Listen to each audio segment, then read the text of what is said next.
for the masses. Headline edition, July 8, 1947. The Army Air Forces has announced that a flying disc has been found and is now in the possession of the Army. If the game is rigged, change the game. Game changer. I occasionally think how quickly our differences worldwide would vanish if we were facing an alien threat from outside this world. This is Fade to Black with your host, Jimmy Church, on the Game Changer Radio Network and KGRA, the Global Radio Alliance. I need your help to get to the year 1985. You are listening to Fade to Black with Jimmy Church on the Game Changer Network.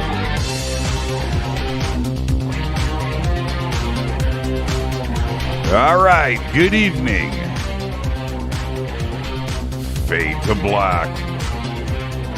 Bespoke Radio for the masses. How you doing? How you doing? Today's Wednesday, August 25th, 2021, 238 days into the new year. Only 137 days left. We are live from a bunker that is somewhere in the middle of nowhere. A total undisclosed location, but it is beautiful. It is. It's really nice in here. I would like to welcome everybody listening all around the world, all across the United States. Hither and thither, to and fro, back and forth, up and down, east and west, north and south, far and near. This is Fade to Black for KJCR, the Game Changer Network, and KGRA, the Planet Race Hobbs. I'm your host, Jimmy Church. What is cracking, everybody? How you doing? How you doing? Yeah, man, I'm in a great mood. Great mood. It has been an amazing week on the show. We've got a new bunker. Yeah, it's cool. I got Gremlins tonight. Really strange. Lots of weirdness going on. Seriously. It's cool, though. I mean, you know, back in the old days, I'd freak out. I'll talk about more of that in just a minute. Want to announce that tonight we have a very special guest here, Anjali. Anjali is here for the first time. That means she gets the first-time guest disclaimer. Yeah. And we are going to be discussing her plans to return to an ET base located somewhere in the Mojave Desert. There's a lot of chatter out there on the internet about this base and its location and what is going on. And I'm very, very excited to have Anjali on the show and gather this information. I want to know, and I'm not that far. Technically, I'm in the Mojave Desert, but the deal is the Mojave Desert is like this big, and it spans all the way across the bottom of California, all the way over to Nevada, and it's big, north, south, east, and west. So we'll talk about all of this tonight, and of course her background and the whole story. I want to know. I've heard the details, and I watched her press conference, but there's nothing like an open conversation, and this is a pretty cool subject. So we'll get to all of that at the bottom of the hour. All right. Now, I wanted to say this really quick. Gremlins. And for all of you out there, you know that this is a great studio, and I've got all the gear in the world, and I have 3 brand new large monitors in front of me on a monitor bar, and this monitor here, in the middle of Anjali's sound check, this is right before showtime, just went. I've never seen anything like it, and I wish you could see the screen. So now it is turned off. I've got everything moved over now to this monitor. She's going to be over here. That's going to be fine. And she's over there. This isn't acting up. So I don't know. I don't know if it's a cable issue and I don't have the time. It happened 5 minutes before showtime tonight. 5 minutes before you saw my face. Like, it just happened. And I just turned it on again. Yeah, it's that's crazy. That's crazy. Oh, yeah. Now it's just I should shoot a video. I should post this on Twitter. This is crazy to me. I've never seen, no, especially with an LED monitor. This is what is happening right here. Here, let's take a picture right there. Okay, I'm going to post this on Twitter. This is, I'm just going to do this just so you guys can understand.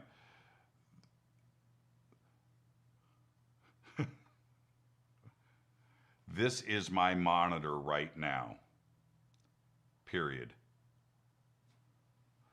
And yeah, just so you guys can pick up a vibe. Just so you can pick up a vibe. This is my world. This is my world right here. Tweet. There you go. That's it. That's right before showtime. Man, it just doesn't make any sense. Let me make sure that tweet went out. And did it go out? Did it go out? Did my tweet go out? Yeah, there it is. Check that out. I mean, and it's that, but it's like flickering back and forth. It's like plaid, but animated. It's in motion. So there you go. I got to turn this off. And yeah, there's nothing there. It's weird. In the picture, you can see stuff in the background. I don't see that. It's just plaid to me. All right, let me get back to the show.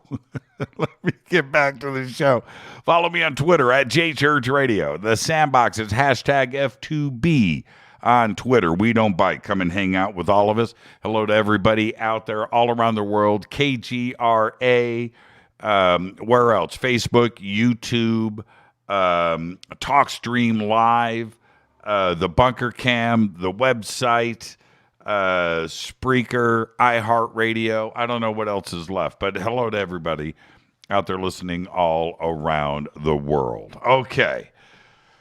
Gremlins. That's a bizarre one. Maybe the monitor just went bad. I don't know, but it was with Anjali, right? Right? Could one of the agencies be running interference? I'm just saying. That's crazy. All right. Let's get to the breaking news because I want to get to the bottom of the hour and get to Anjali. Breaking news. Mark Delstanch crosses the Atlantic in a rowboat. Story at 11. No, I'm going to give it to you right now. Delstanch set off from New York on June 13th in his 23-foot boat carrying about 200 kilograms worth of food. It is a rowboat.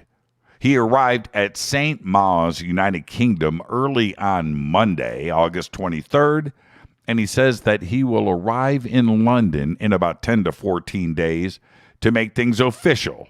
That's right, New York to London, solo, in a rowboat. Now, I went to see where St. Mawes is, and I thought, man, how long can it take to get to London once you arrive in the UK? Then I saw it on a map. Yeah, that looks like 10 to 14 days. It would take me about a year. So there you go. It's a cool looking boat too.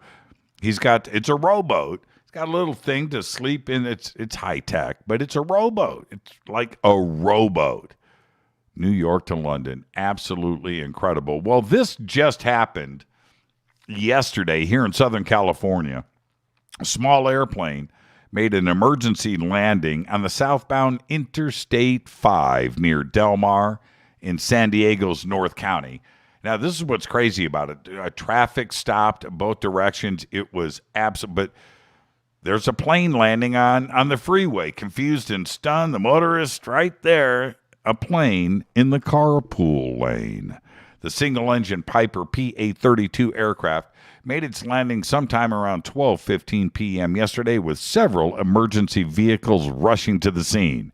Still unclear why the pilot landed on the freeway. Nobody knows, but the FAA said they're going to get to the bottom of it. There is now an investigation of the incident. Absolutely crazy. Well, check this out. An Alaska Airlines flight was forced to evacuate after a passenger's cell phone caught fire. Alaska Airlines Flight 751 was forced to evacuate all 129 passengers after landing at Seattle-Tacoma International Airport this past Monday when a Samsung Galaxy S21 burst into flames.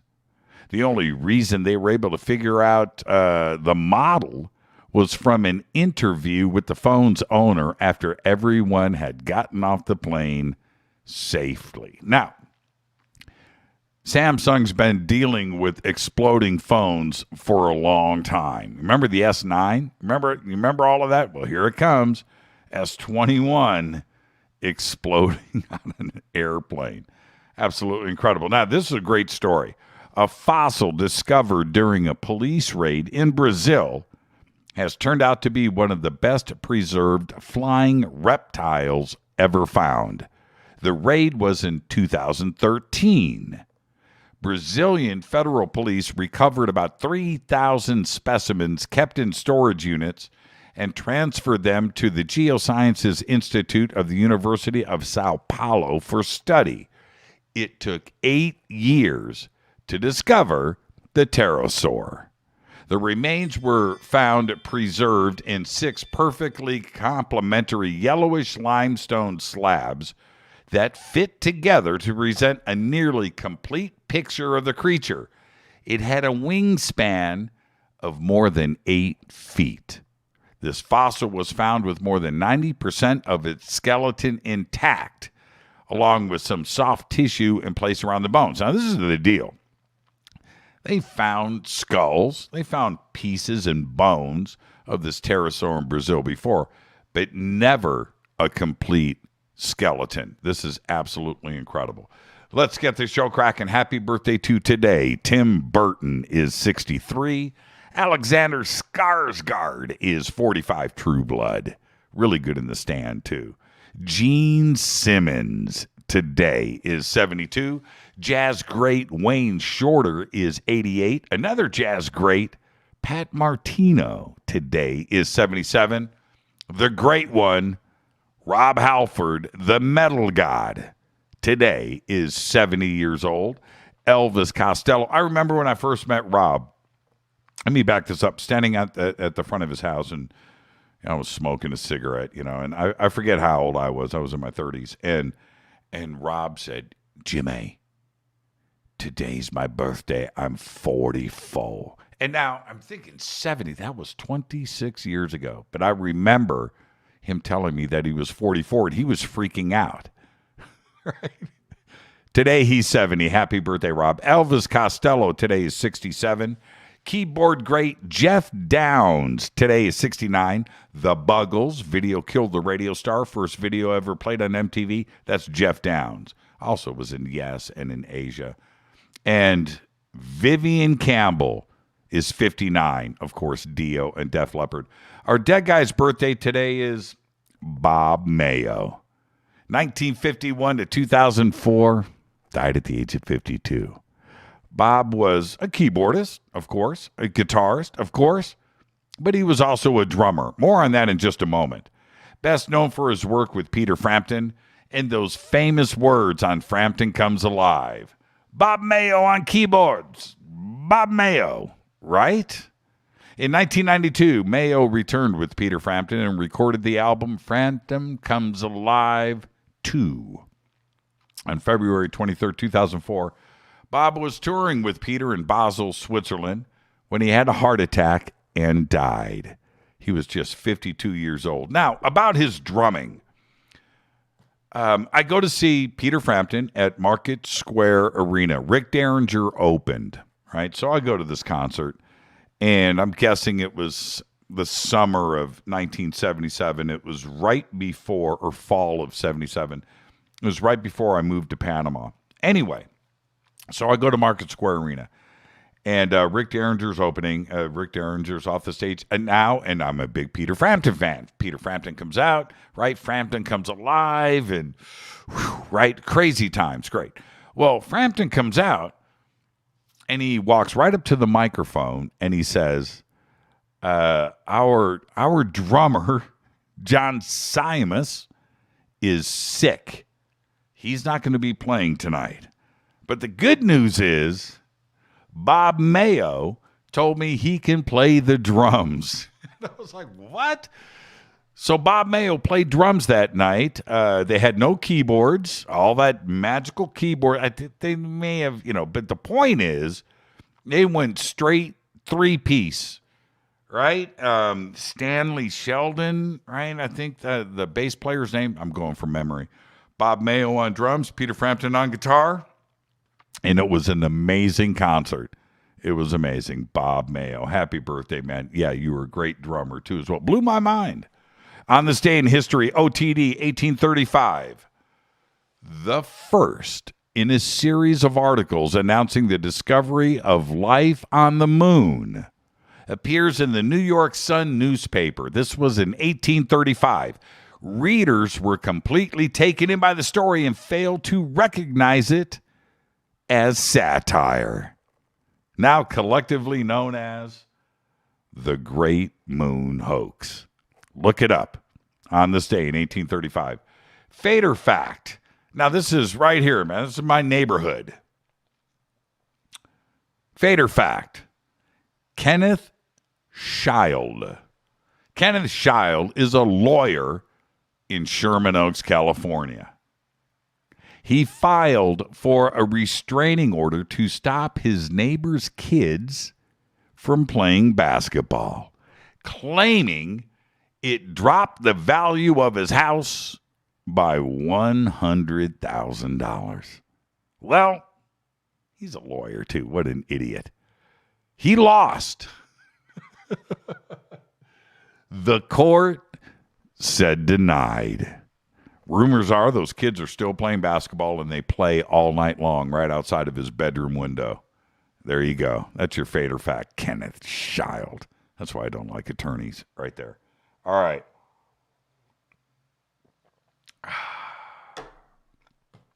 Tonight, we have very special guest. Anjali is here for the first time. We're going to be discussing her plans to return to an ET base that she visited before. Right? I don't know the whole story, but she wants to return to the base. It is located somewhere in the Mojave Desert. She's going to do this with a team of scientists and researchers. And I guess I would do it with a production crew, right? And maybe me. I would like to go. And so that's what we're going to discuss tonight. I want all of the details. This is certainly all over the internet right now, and Anjali did do a live press conference in front of the Lincoln Memorial in Washington, D.C., and I watched that live, and we're going to discuss all of that and more when she joins us here at the bottom of the hour. And there you go. Tomorrow night's another Fader night with open lines all night long. All right, let me hit this River Moon coffee. What's my time here? Okay. Man, I got Gremlins in the studio tonight. I do. Hold on. Gremlins, man. Gremlins. Oh, so I wanted to let everybody know. So before the show, we're doing a sound check with Anjali. And it's the reason why we do sound checks. Her microphone isn't working. And we went and we switched microphones. Those aren't working. Very strange. Switched computers. Got everything up and running. Everything is cool. Video. Everything is fine. But the point being that while all of that is going on, and we're dealing with that, but everything's cool, right? Everything's fine now. So, but while that is going on, my monitor starts freaking out. Now, let me say this, that I have built up this studio over the last 13 years, 12 years, 2008. What is it now? It's 2021. You do the math. Is that 13 years? Yeah, I think so. And this whole thing started off, I want to take you back. And I was thinking about this before the show. So everything that I prepped is off the table. Because it took me back, and I have to appreciate what I have here. I don't freak out anymore. I totally get this. It's insane. It's beautiful. I wish you could all just come in and hang out with me. But it started out in our living room in a small guest house in North Hollywood. Couch, coffee table, computer, one computer with a monitor that I still have, actually, and a microphone and a pair of headphones. Obviously, no video. That's how it started out. In my living room, right? With dogs, kids. God, our kids were so little back then. And the living room, the kitchen's right here. Guest house. And that's and slowly things got built up. And I've always had, even though if I had one piece of gear, I tried to get the best piece that I could afford. And instead of having a lot of things that were cheaper, I just went with the best of the best and slowly built up. Now, today, it's 1, 2, 3, 4, 5. I removed one computer. So I've got 5 computers. I've got 3 audio interfaces. I've got 1, 2, 3, 4, 5, 6, 7 compressors. 10 channel, 2 channel by 10 headphone amplifier, which is absolutely incredible. Then I've got another 8 mono compressors in one row. Thank you, Tascam. Then I've got an audio feed playback device, also Tascam. And the remote control for it is right here. Very nice, right? A full color screen on this remote control that plays back the commercials. At one point, I literally had an MP3 player that played back my commercials, a little MP3 player. And I went out of that and that's what I played. I literally. And now I've got this, and I've got this rack of gear over here, and I've got separate lit keyboards here and here. I've got all the mice are all laid out and wired. I've got this beautiful desk. I've got this great Mackie console. Things, and I just look around in the soundproofing and this massive desk, and it goes all the way over to there. I've got another table full of stuff over here. Of course, these guitars behind me. I've got 3 video cameras in front of me. I've got the studio lights up above me, and I'm appreciative. It's not normally like this, and it hasn't been like this. But back to my point with all of this, it all runs. It's all new. These monitors are 2 months old, right? Everything is perfect. Everything is right, and the wiring, and I can come in and turn on the switches and light this studio up, and everything works. And today this monitor went down. I didn't freak out, right? I'm over that. I used to freak. Like yesterday, the audio went down for the intro of the show. I didn't freak. Whatever. And back to my point. I said all of this for a reason.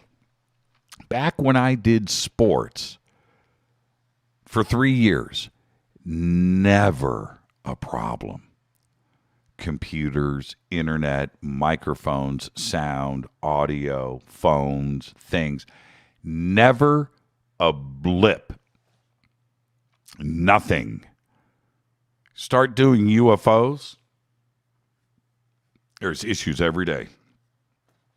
Every day. Every day there's something. Something is going on. Something goes down to that. And you don't know. I don't mention it. I don't freak out. I don't say anything. And it's just the way that it is. But it is a trippy thing. It's not a coincidence. You know? And so today, Anjali's on the show. This is a big show. It's a great show. It's a cool show. She's got issues. I've got issues. This and that and this. And it was never like this before. When I see the stuff that pops up in Twitter, the NSA is listening. You know, they're interfering with the CIA. You know what? That stuff's not a joke. I really mean it. And all you can do is just roll with it.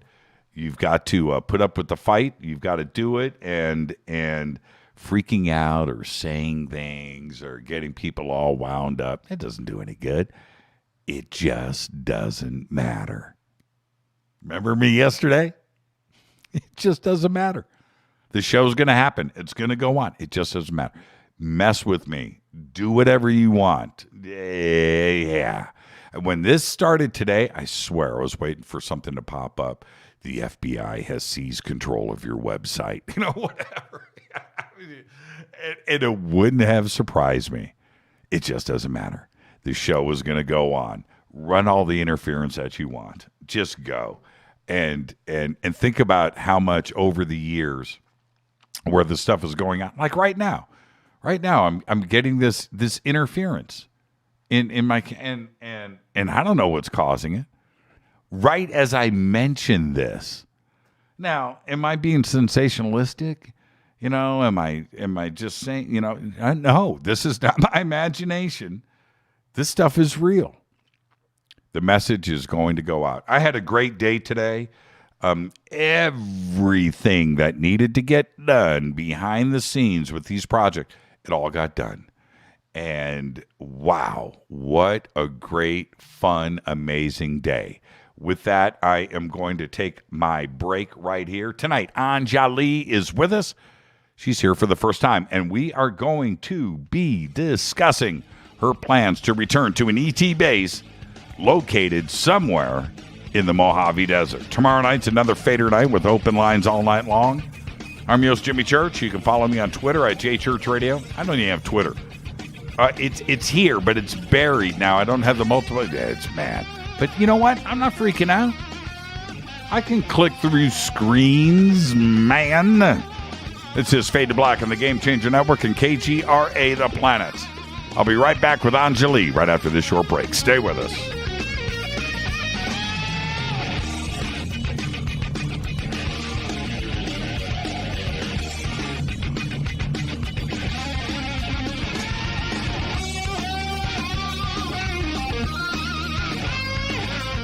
This is Nicole Church, daughter of you-know-who, and you're listening to Fade to Black on JimmyChurchRadio.com and the Game Changer Network.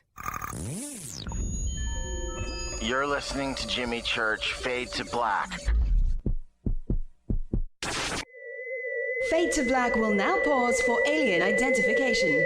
The station that talks the net. KGRA Radio. Introducing the Game Changer blend from River Moon Coffee that delivers a customized blend made specifically for the Fadernauts. If the game is rigged, change the game. It's a bolder cup with some bite.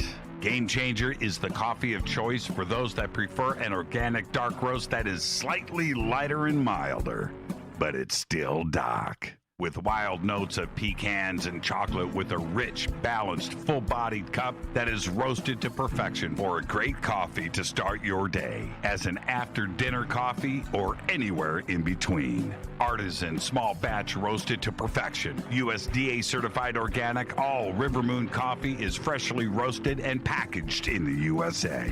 Just go to rivermooncoffee.com or click on the banners over on our site and use the promo code F2B Blend for 15% off of your order today. rivermooncoffee.com. This is the only way forward. This is Fade to Black.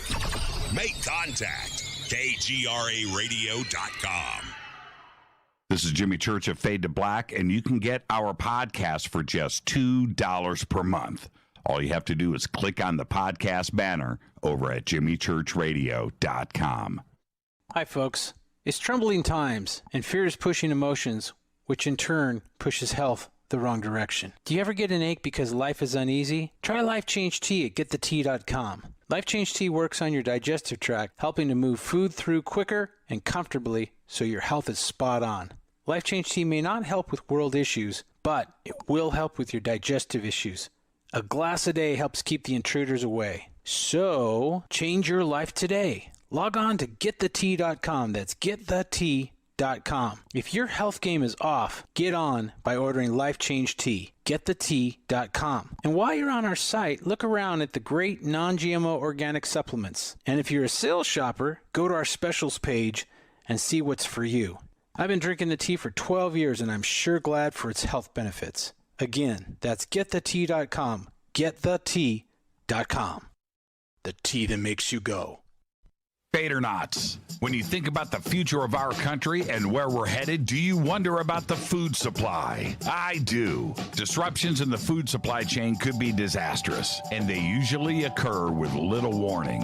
That's why the smartest thing you can do today is to stockpile emergency food, water, and other essentials. I personally recommend My Patriot Supply. They're the nation's largest emergency preparedness company, serving millions of customers for more than a decade. In fact, they're the only source my family trusts for our preparedness plan. You should too. Right now, save 20% off a full 4-week supply of delicious meals that provide 2,000 calories a day. Saving 20% helps too, doesn't it? Especially now. So go to preparewithjimmy.com and get ready. That's preparewithjimmy.com. There's no time to lose. Do it now. 9 out of 10 geneticists agree. Fade to Black is not your father's radio show on the Game Changer Radio Network and KGRA, the planet. Hi, this is Rob Reiner from Anvil, and you're listening to JimmyChurchRadio.com. What's up? I'm Chris. What up? This is Kyle Manson. You're listening to Jimmy Church Radio.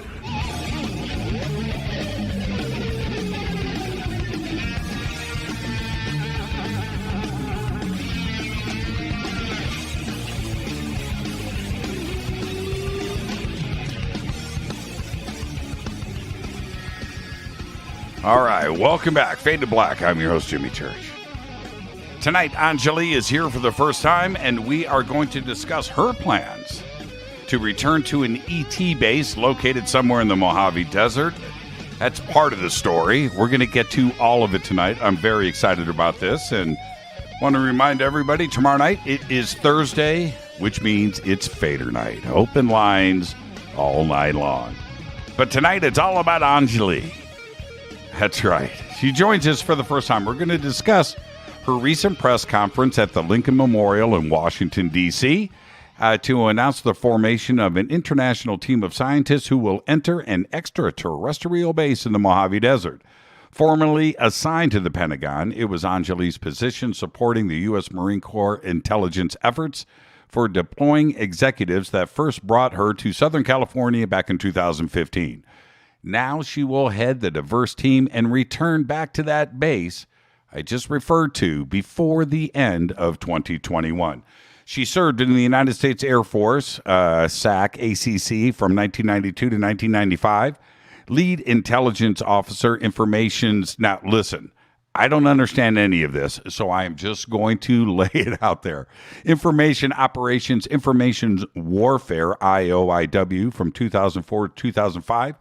Team Lead Human Factors Leadership for the DIA Director Interagency Country Review Project in 2005.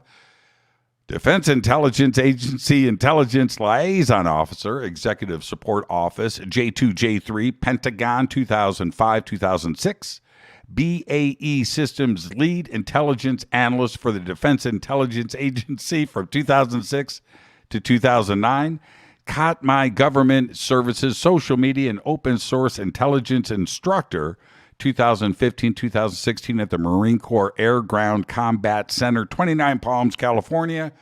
Human Factors Intelligence Consultant from 2017 to 2021. I'm out of breath. And I would like to welcome, for the first time to Fade to Black, Anjali. Anjali, good evening. How are you? Hi, thank you, Jimmy. Doing very well. And thank you for having me.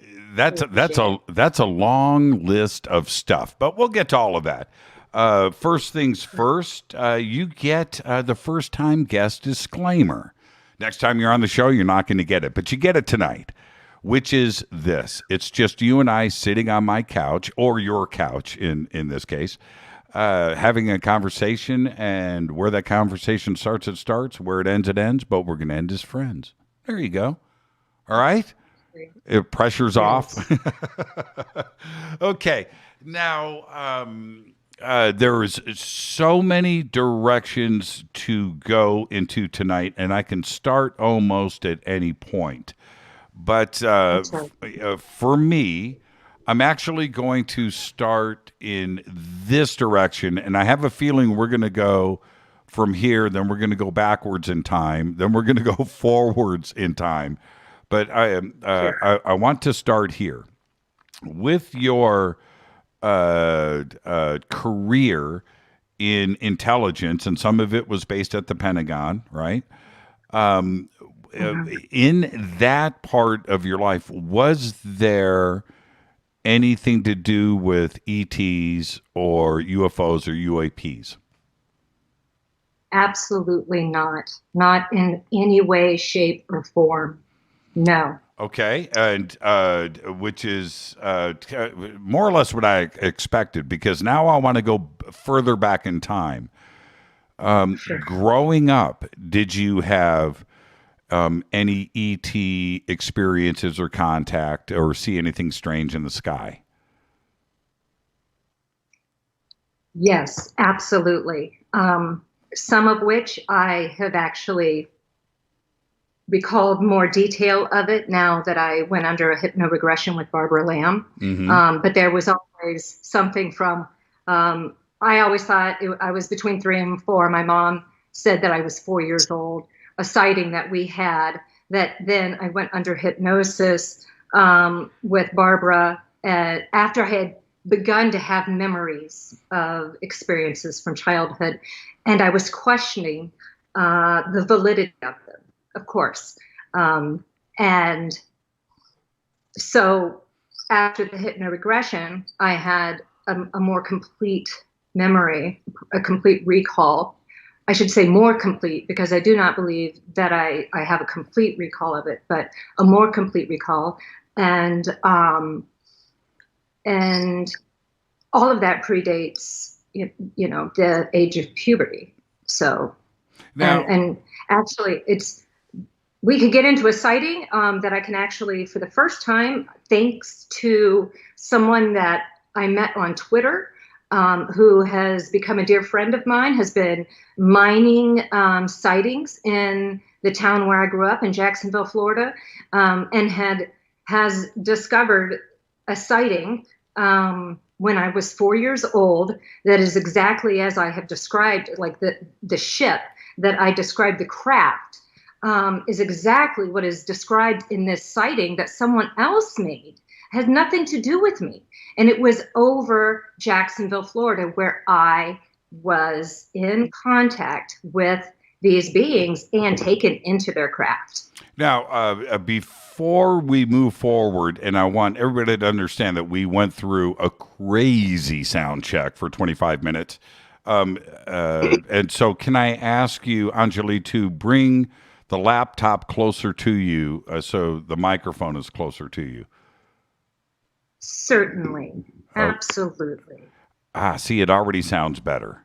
Okay. Does it? Yeah. And now I want you to tell everybody that through that sound check that I did not freak out once, did I?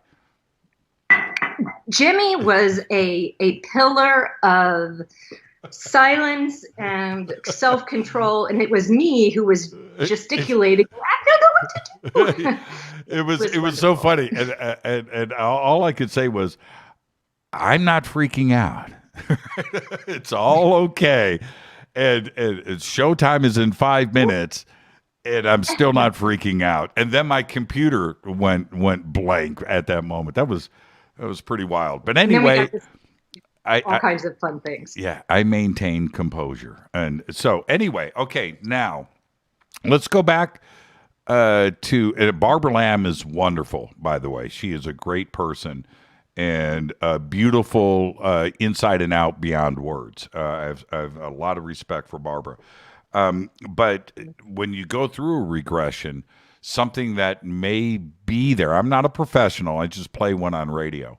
But, some of those memories may be there, and you don't know what they are, or it could be a dream or whatever. But once they start to come out, then they're there, right? And so when you go back, did your mom, at the age of 4, was your mom having contact experiences too as well?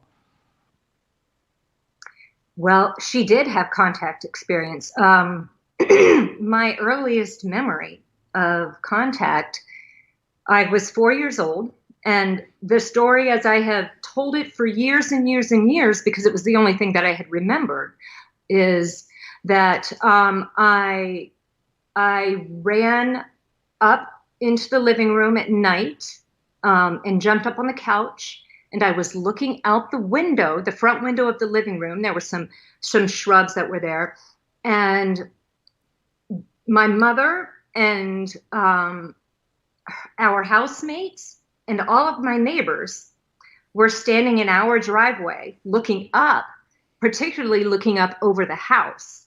And they were all just standing there. And I wasn't afraid. I knew what was going on. It's just, that's all that I remembered. Until I came out with my story of my experience and exposed myself to a great deal of introspection, through the lens of everyone else that I was interacting with online. Each time that I would get a very skeptical question, I would have to stop and reconsider, even if I've answered it 4 or 5 times. Mm-hmm. Reconsider, stop again, make sure that you're on the right path here, that you're saying the right words with the confidence that I would need to I don't know if you understand what I'm trying to say here.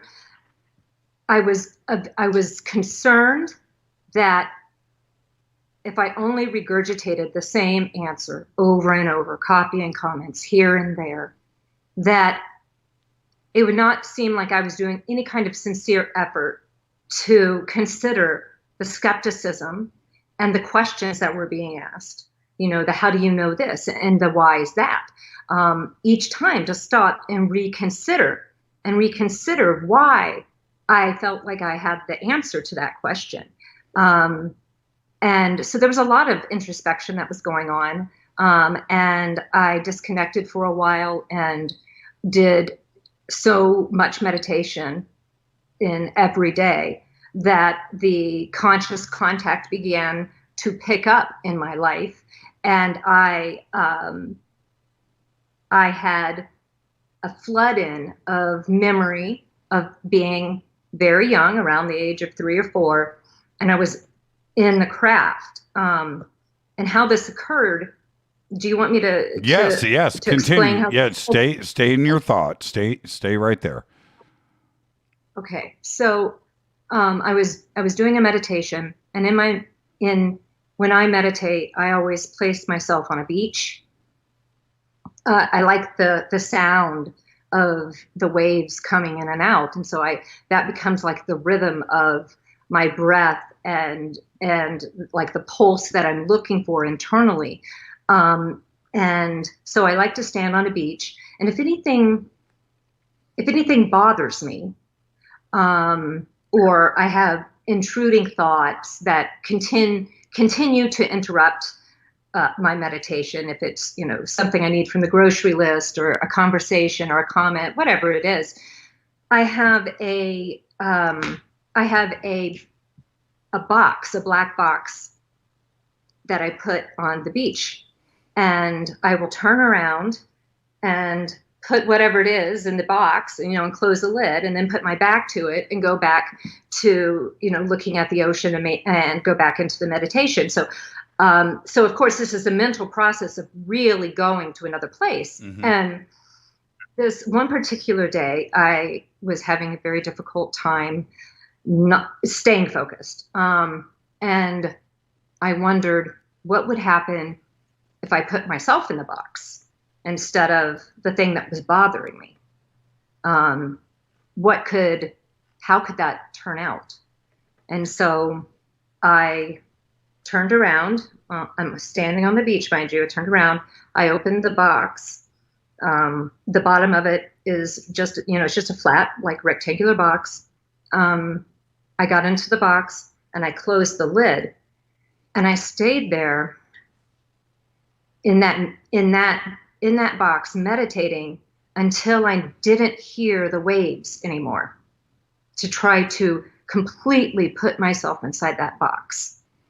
And once I stopped hearing the waves, I got out of the box, or I opened the box, and it was very dark, and I stepped out of it, and I did exactly what I would do on the beach, which is I turned back to it to close it, and what I saw was earth. There was no bottom to the box. And so I realized that I had put myself, I had put myself somewhere, and I closed the box, and I turned around, and there were children standing there. And the entire memory of, I shouldn't say the entire because I don't know, but a flood of memory of being in that craft when it came and was over our house came back to me. And that is why I went to Barbara Lamb, because I just needed to know. There were so many other things that were that had been nagging me over the years that I just needed to know. When I meditate, I go to a taco truck, but that's a whole nother show. I love tacos. I swear that's what Max and I ate most of the time across the country. Every time we found a taco truck, we hit. So I feel it.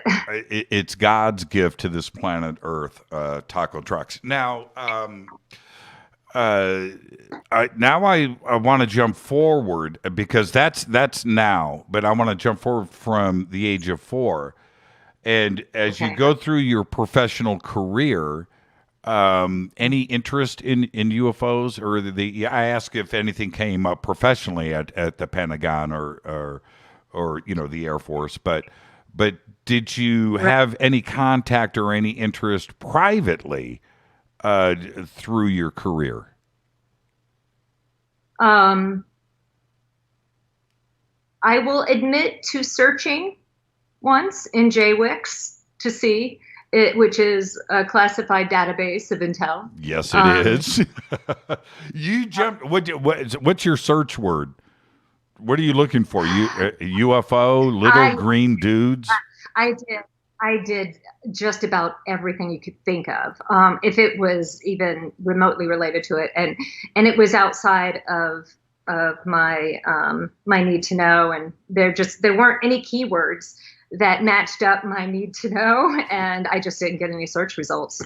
And I felt particularly vulnerable at that moment. It kind of dawned on me. That wasn't a good idea. yeah, not a good idea. And well, I have to ask: did any flags show up into the system? Did you get a visit from somebody? I have not that I am aware of. I mean, nobody ever approached me about it, and no, I didn't. It wasn't. I'm sure that most analysts do that. I can't imagine. It's very hard when you're curious not to want to try, at least. So I'm sure they're used to it, is all I'm trying to say. Now, this is a personal question from me. As you know, I know Lou Elizondo really well. Spoke to him 15 times today about other stuff. Fantastic. We talked about coffee. We talked about Jeeps. We talked about everything but UFOs. So there you go, everybody. I hate to bum you out, but did you know who he is today? Did you? The Pentagon is a big place, but did you ever bump into him? Did you ever see him? Did you know who he was? When you see his face today, do you recall, I saw him in the hallway? Any interaction with Lou over the years? I don't remember ever bumping into Lou. When he first came forward, you can imagine that I was incredibly curious. He didn't look familiar to me. His name wasn't familiar to me, nor was his department. Okay. Yeah. Well, I was actually incredibly skeptical of Lou. Immediately my fear alarm wanted to go to, this is disinformation. This is an information operations directed at the American people. This isn't a violation of executive orders. I mean, I was like, my mind was going to all these places because I was just very afraid, I think. One other thing for me, and it has nothing to do with Lou, it has to do with your forearm. I'm not going to say anything. Just let me see. Oh. That's totally awesome. It says, with our thoughts. Yes, with our thoughts, we make the world. That is totally... It's an original script, actually. I designed that. That is totally freaking badass. Okay, all right. And I never use bad words on the air. I apologize to all the kids out there that are listening, but that's crazy cool. Okay. Now that I've been distracted, so now I know. So now we can... Okay. Now, I also have one here, but it will be very difficult for you to see. You know what? I'll just send you a picture of it. It's a white tattoo. So. Oh, really? Okay, this is boring for the audience, but this is really cool for us at this moment. Okay, now let's get to the meat of the matter, because this is going to. We cleared up some of that. I would like to get back to the DIA and the Pentagon and some of that stuff. We'll do that later on in the show. If we have time, we can do that later on another show at another time too as well if we run out of time. Now, this is going to set up what we're going to do for the next segment. We have about 5 minutes before the break. Okay. I only have the basic details here from what you have. I've read some stuff online, of course, from you. In Twitter, but your press conference in front of the Lincoln Memorial. Then, of course, you and I were together at the Making Contact conference over the weekend, and I got to catch some of that too as well. But I'm here for details. This is for me. Okay, so now let's sit down and talk. With all of the start of this going back to apparently, and if I'm wrong, you're here to help me, get straight. This happened at the original kickoff was at a coffee shop or over breakfast, right? It was at a coffee shop. Mm-hmm. Oh, okay. All right. Which is cool. Okay. So let's start there. So you go to the coffee shop. Is this in the morning, breakfast, lunch? I think it was around 10:30 in the morning when we just on a Sunday. Okay, just for context, 10 o'clock in the morning, Sunday, you walk into a coffee shop expecting coffee and breakfast, right? That's what's on your mind. What is on my mind is coffee and good conversation with a friend of mine who was with me. Okay. I'm handing it off to you. What happened? What happened next? Okay. I was there with a friend of mine named Nick, and we were having coffee. We were near the coast in Southern California, and we had been, it was probably about noon at that point. We'd been sitting there for approximately 2 hours, and he needed to get back to his fiance, and we were just kind of rolling up our conversation. And another couple had happened to come in and sat with us, or sat near us. We were sitting in an area that had a couple of couches and a couple of recliners. And, I don't know where you're located, Jimmy, but I hope it's in California, and that you go to great coffee shops where people do this, because it's amazing the conversation that you can have if you're just willing to meet people where they are, Yes, that's how they approach.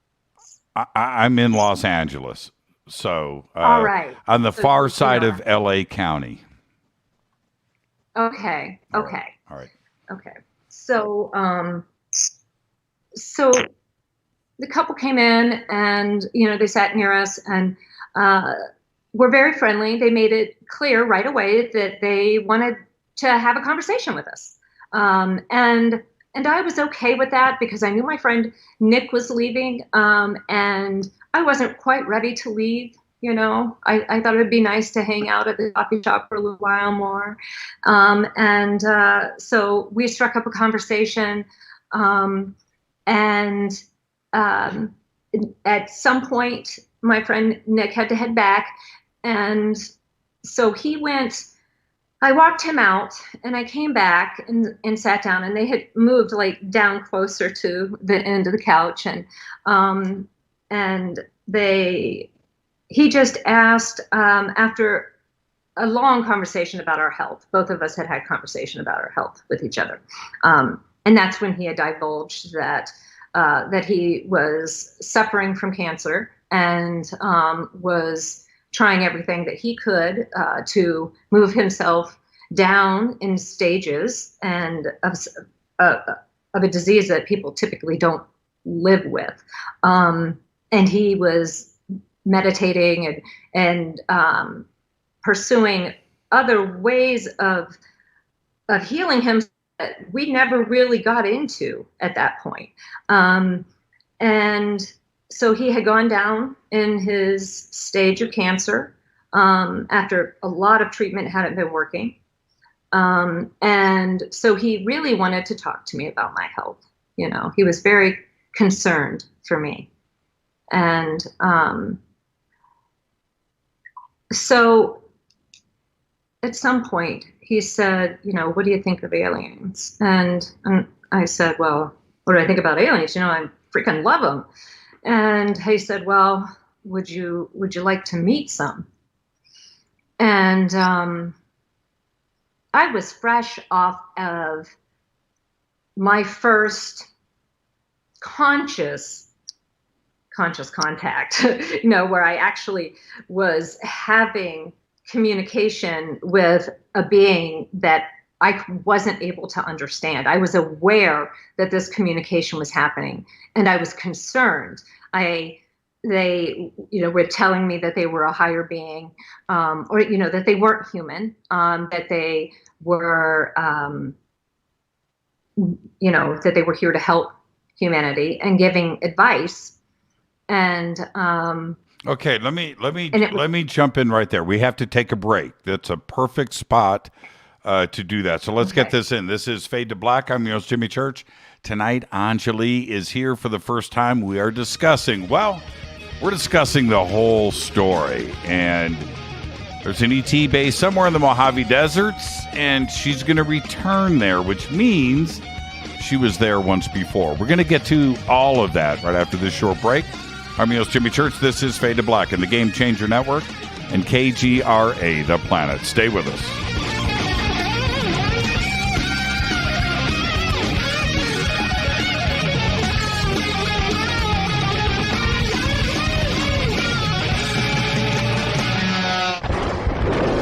This is Fade to Black with Jimmy Church on the Game Changer Radio Network and KGRA, the Global Radio Alliance. This is KGRA Digital Broadcasting Station, Salt Lake City, Utah, Van Buren, Arkansas. This is Billy Carson with ForbiddenKnowledge.tv. Forbidden Knowledge TV has just reached its 1-year anniversary. That's right, 1 year. And as a show of appreciation, we are giving all new subscribers a free 30-day trial of ForbiddenKnowledge.tv. That's 30 days to binge watch thousands of movies, documentaries, conferences, workshops, lectures, yoga classes, meditation courses, and so much more. So log on to ForbiddenKnowledge.tv from your computer or mobile device, or get the Forbidden Knowledge TV app on Apple TV, Roku, Amazon, iTunes, or Google Play today and use coupon code 30daysfree. That's coupon code 30daysfree on ForbiddenKnowledge.tv today. Because you never got that pony you always wanted. Damn it. Jimmy Church and Fade to Black on the Game Changer Network. KGRADB.com.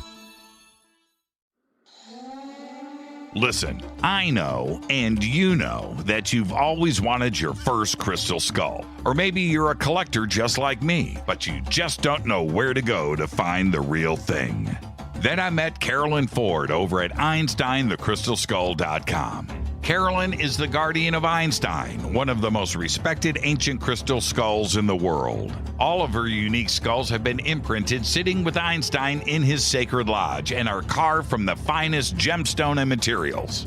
Imprinting is the process of receiving the ancient wisdom from the master skull or master computer. Einstein, the ancient crystal skull. To see Carolyn's current collection of crystal skulls, just visit her store at EinsteinTheCrystalSkull.com or click on the banner over on our site. Don't forget to use the promo code Jimmy at checkout to receive 10% off of your order today. That's promo code Jimmy. Finding your first or next crystal skull is easy. Just visit EinsteinTheCrystalSkull.com.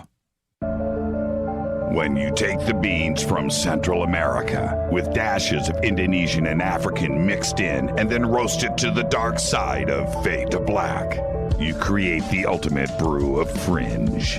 Introducing the Fade to Black blend from Rivermoon Coffee. Yes, Rivermoon's darkest customized roast was created for the love of Fade to Black. The alchemy of masterful roasting and smoking the beans is in every sip of this full-bodied, dark Java. I need my coffee dark, deep, with distinct bittersweet chocolate highlights, just like the bunker. Leaning further into the darkness of the roast is Fade to Black blend from Rivermoon Coffee. Just click on the banner at jimmychurchradio.com and use the promo code F2B Blend for 15% off of your order today. Hello, I'm Anjali, and you're listening to my main man, Jimmy Church, on jimmychurchradio.com. Hi, this is Ray Hobbs here, repping the planet, and you're listening to my good friend, Jimmy Church, Fade to Black, on the Game Changer Network and the KGRA digital broadcast station. This is Toby Kebbell. You're listening to JimmyChurchRadio.com. Don't hurt me, Jimmy. I'm only little. Hey, I'm Adrian Grenier. And this is Ari Gold. We're the Honey Brothers. We're of the Honey Brothers. Hey, I'm Adrian Grenier. And I'm Ari Gold. We're the Honey Brothers. And you're listening to Jimmy Church. The Revolution. This is Jimmy Church of Fade to Black, and you can become an official Fadernaut by just going to our membership section at jimmychurchradio.com. Hello, this is Serena Wright Taylor from Conscious Life Expo, and you're listening to Fade to Black with Jimmy Church, who holds the Lucky Pony record for the best astrological chart since 1963. True story. This is Micah Hanks of the Gralien Report, and you're listening to Jimmy Church on Fade to Black, across the globe on the Game Changer Radio Network and the one and only KGRA Radio, The Planet.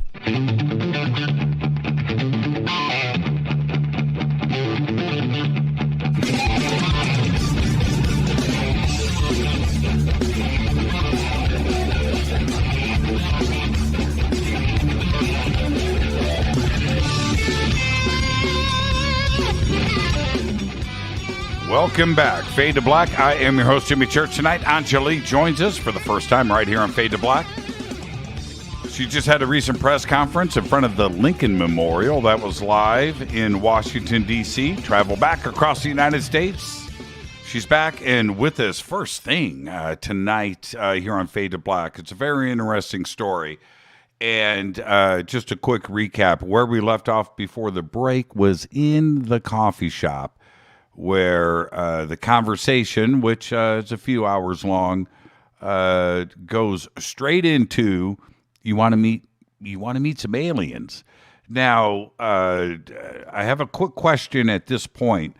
Is this Wayne? Yes, this is Wayne. And Wayne, at this point, he's only been with us for about an hour. Nick and I had been there for a couple of hours when they came in, and he was on his way out. But the conversation was so interesting that we all just got caught up in it for a while. And he ended up overstaying, actually. And so it was probably about an hour into the conversation that Nick left, and it was just myself and Wayne and Trisha. And that's when he just came right out with this question. Now, when was this? We're in August of 2021. When did this conversation take place? This was January 21st of 2018, and that was a Sunday. Gotcha. Okay, so three and a half years ago. Okay, so, yes. And I want you to continue with the story, but just a couple of, the encounter, I should say. But a couple of other questions. Was there anything about Wayne that was, that would put you back or made you feel strange?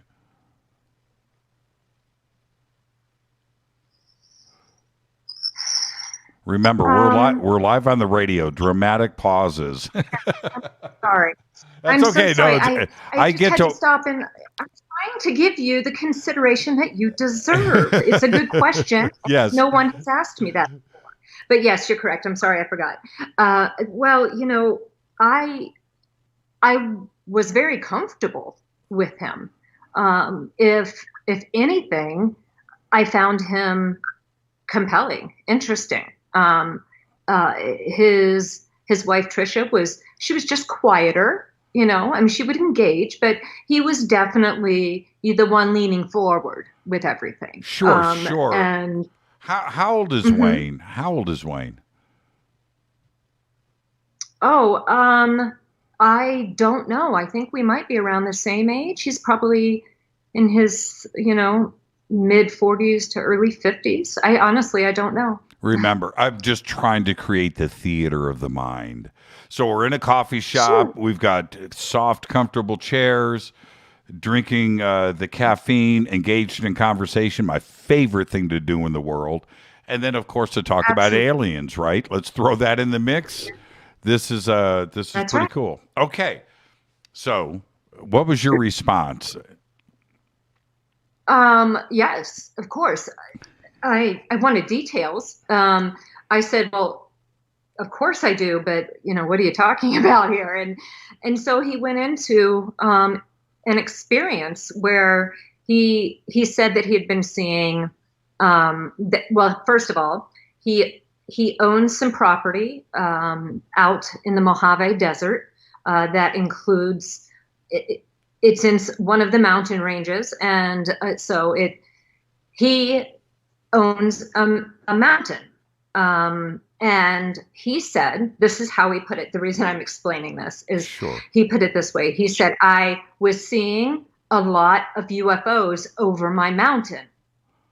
And I said, well, what do you mean your mountain? And he said, well, I own this mountain, and I've been watching.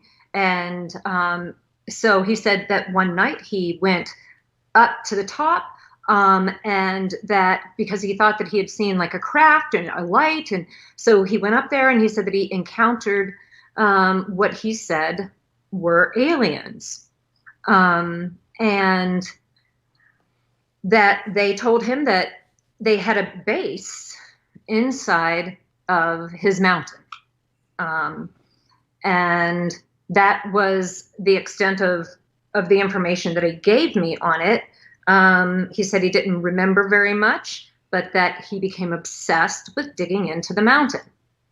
And so Wayne owns a construction company, and he excavates rocks and foundations in the Mojave. So he has not only the professional expertise, but also access to the equipment that he needed to be able to accomplish this. And so he said that he dug a hole or a tunnel into the mountain, and that he had been going he made what he said was that he made like a right-hand turn. He decided to make a right-hand turn instead of continuing to burrow straight in like he had been doing, the direction that he was. And so, so when he did that, he said that he burrowed into their base and he met the beings, and that he could take me to meet them. Okay. That is, he told me. Now, at this point, does Crazy Town enter your thought pattern, right? I mean, that's a pretty incredible story, and you're a very smart person with a very professional career behind you, and you hear something like this, right? Mm-hmm. Yes. Yes. Yes. Okay. So that's a really complex question. And so let me answer that complexly. I had 3 conscious contact experiences in just a few weeks before meeting Wayne and Trisha. Okay. So I was in a pretty vulnerable state. Like, I had seen this being, like I could see it. I could describe it, where it was standing, what it appeared to me, everything. And so this man, who I was really connecting with him, telling me this very compelling story on the back of my own experience, I thought, this could possibly actually be real. And the only way you're ever going to know is if you go. Mm-hmm. And I didn't have any idea what I could be getting into. I only knew what I was hoping I was getting into. And so, because I'm not stupid, I asked them in advance for their cell phone number, their full names. You know, they showed me their IDs. I got the address from them. I dropped a pin to my daughter. I sent all of that information. I pinged their cell phones to make sure they really gave me, you know what? I was just doing everything I could, and told them, you know, I've now sent this out to a few friends. So, you know, if they don't hear from me by tomorrow morning, which is kind of like the standard in the desert, I mean that. If you don't, right? Mm-hmm. You understand. Jimmy is nodding his head, okay, yes. and saying, yes, I understand. Like, you don't send people out right away, because sometimes people get carried away in conversation, and you could easily end up talking all night. So, and you don't want them calling the police on you. But I did. So I told her, if you have not heard from me, you know, then, you know, this is where I am. And I've also sent the information to other friends of mine. Okay. Let me jump in. Let me jump in. Okay. Okay. Are you saying that these plans were made at that moment, and it's go time? You're going to go from the coffee shop to an ET base. That's right. That's what he's telling me. Okay. That is exactly what they're both saying that to me. And I feel like I have nothing to lose. This could be the absolute best moment of my life, or an absolutely horrific moment. And the big test for me was, give me all of your personal information right now, and let me send it to my daughter and my friends, plus let me drop a pin at your house. And you know what I'm saying? Mm-hmm. And they were all in. So these people are either, they're professionals or they're telling me the truth. And I was willing to risk the opposite. So who wouldn't? Okay. I've got to know now. I would probably go too. Okay. I would. Now I'm a guy. All right. There's a different element to it. But yeah, I would probably go, but you're a woman with two people that you just met in, obviously you have your background and probably not very much shakes you, right? I'm assuming that. Yeah, I am pretty hard to rattle. Yeah, exactly. Yes. Okay, so you guys just get up and leave? Is that what happens?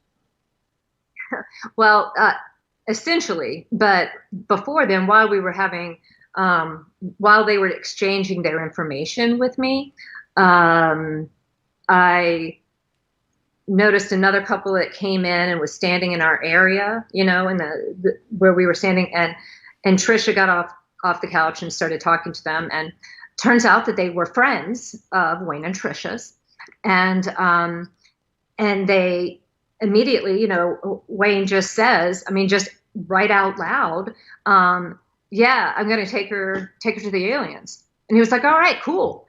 And he says, you guys want to come along? He was like, yeah, sure. I'm telling you, it was so like just normalized that I thought, what? This was like the first time that day that I thought, what the heck is going on? Which actually became something that I said repeatedly throughout the day, just right out loud. The other part to this, and I'll find out more, not only as the night goes on, but the days and weeks ahead, why, if I know Wayne, if he's been part of the UFO community at any point, if anybody in the UFO community knows who he is and reputations, but UFOs over a mountain in the Mojave is something that should have been noted inside of the community. So I've got my wheels turning. Okay, so they introduce you to this other couple. They say, "Cool, wow, this is all pretty strange." Okay, so what happens next? So they say, "Okay, let's go."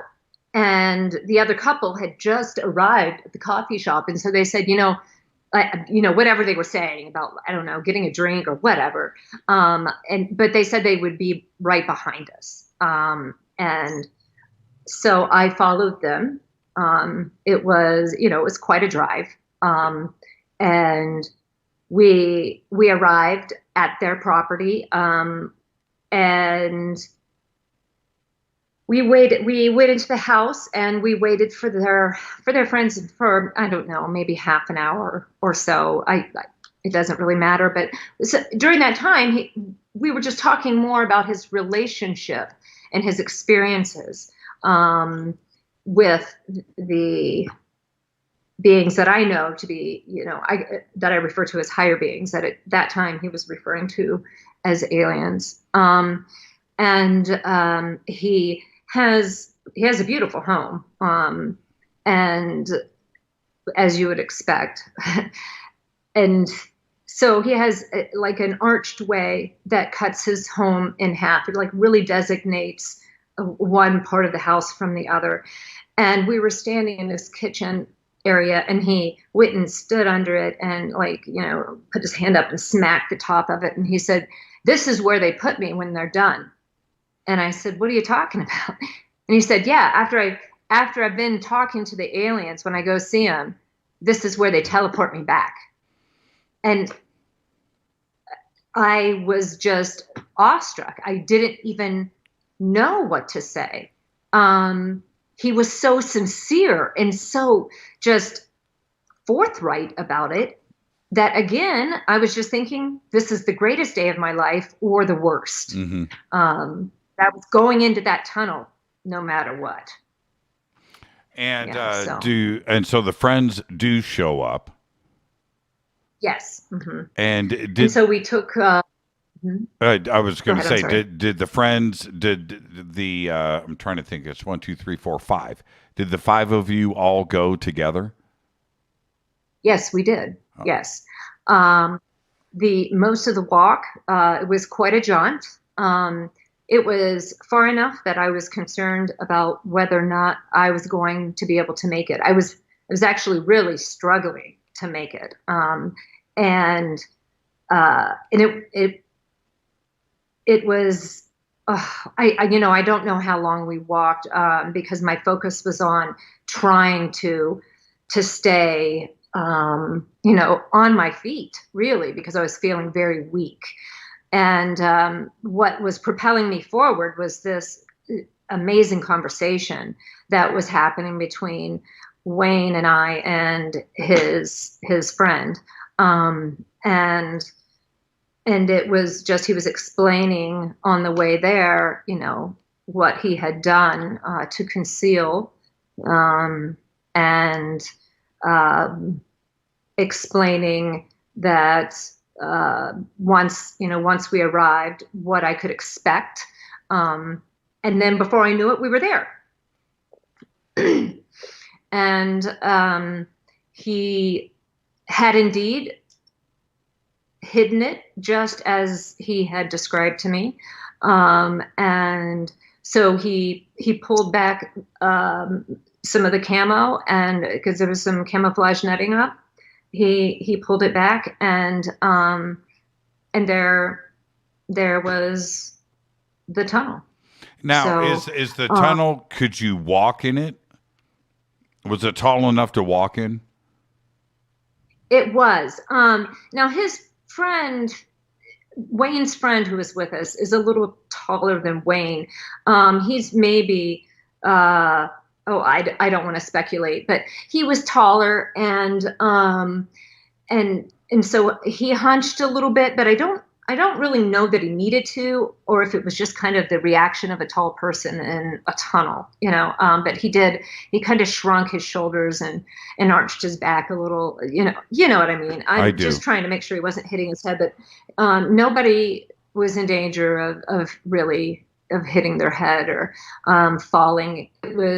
It was fairly well excavated. I mean, it was,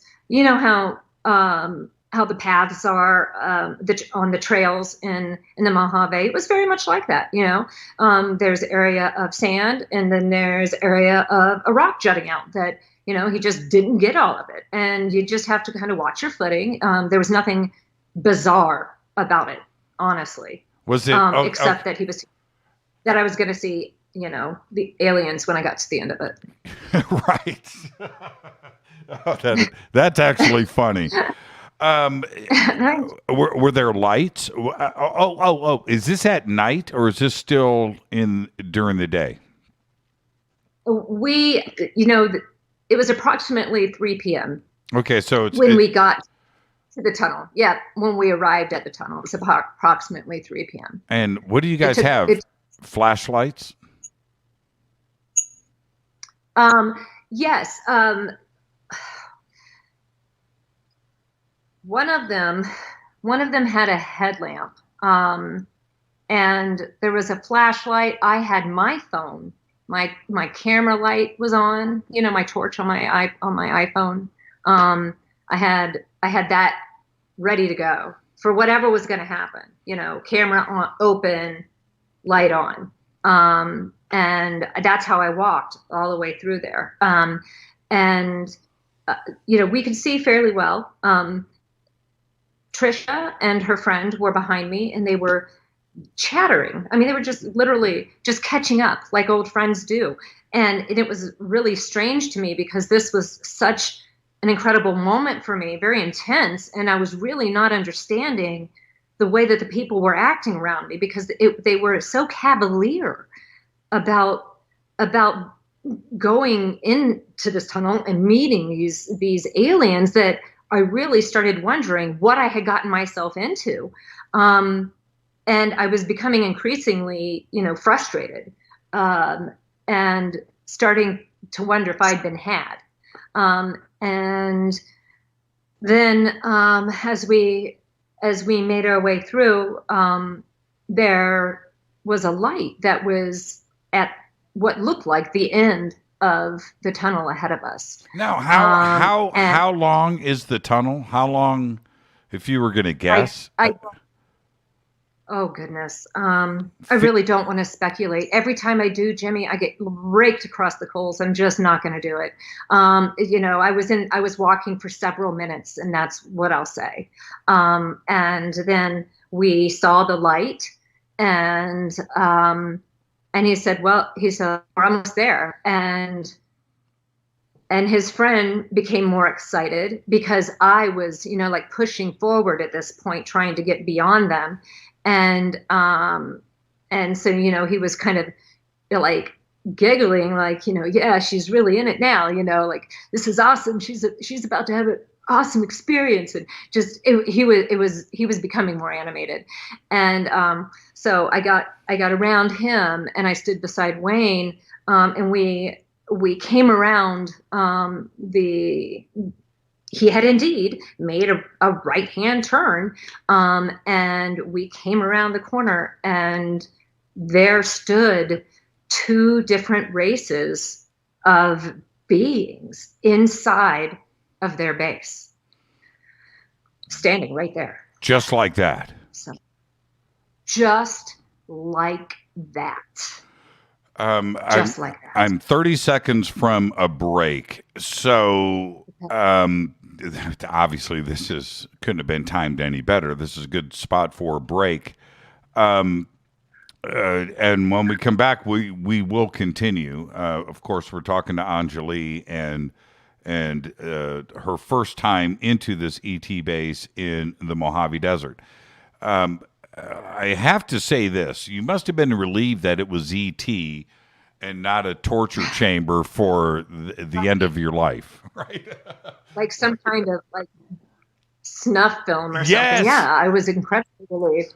And I mean, at that moment, the rest of the world just ceased to exist for me. I was just 100% focused on the being standing in front of me. So yeah, after the break. Let's take our break right. Yeah, after the break. That's good.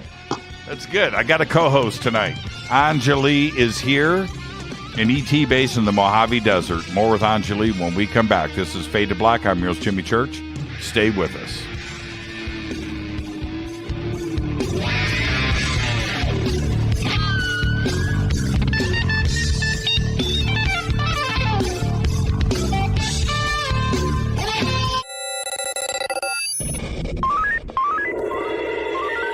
Way out here, we listen to Jimmy Church. You're listening to Fade to Black. Always on the edge of the hottest alternative talk. Jimmy Church with Fade to Black. KGRARadio.com. ¿Qué tal, mis amigos? Yo soy Mario Carson, el tiburón, y los invito para que escuchen a mi buen amigo Jimmy Church Radio. ¡Claro que sí! Do you want to be an official Fadernaut? Of course you do. This is Jimmy Church of Fade to Black. Just go to our membership section at jimmychurchradio.com.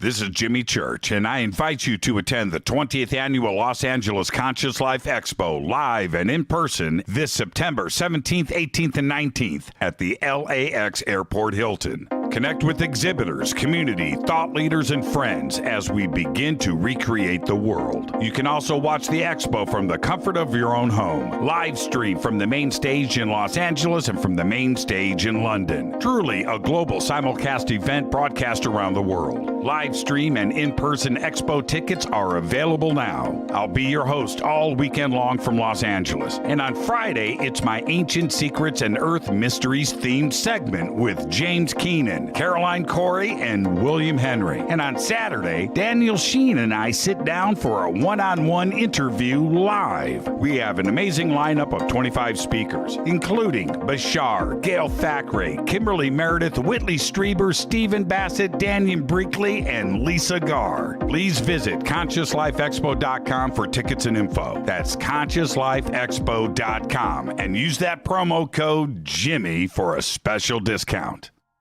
Fadernauts, when you think about the future of our country and where we're headed, do you wonder about the food supply? I do. Disruptions in the food supply chain could be disastrous, and they usually occur with little warning.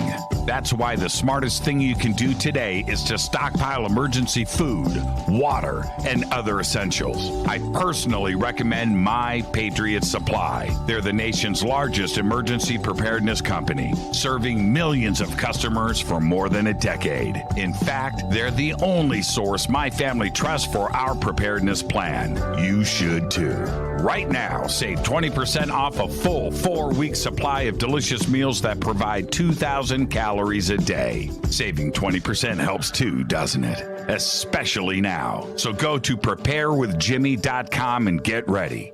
That's preparewithjimmy.com. There's no time to lose. Do it now.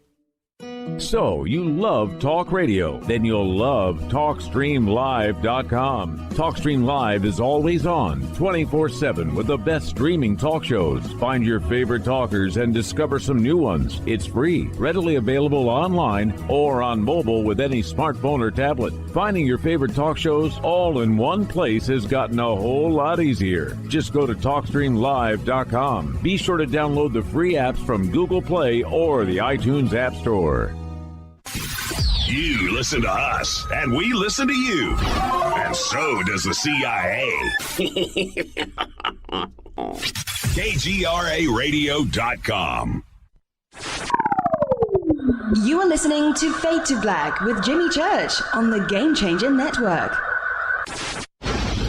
Oi, oi, I'm Reese Evans. You're listening to Jimmy Church. This is Revolution. The revolution will not be televised. The revolution is on radio. Ciao.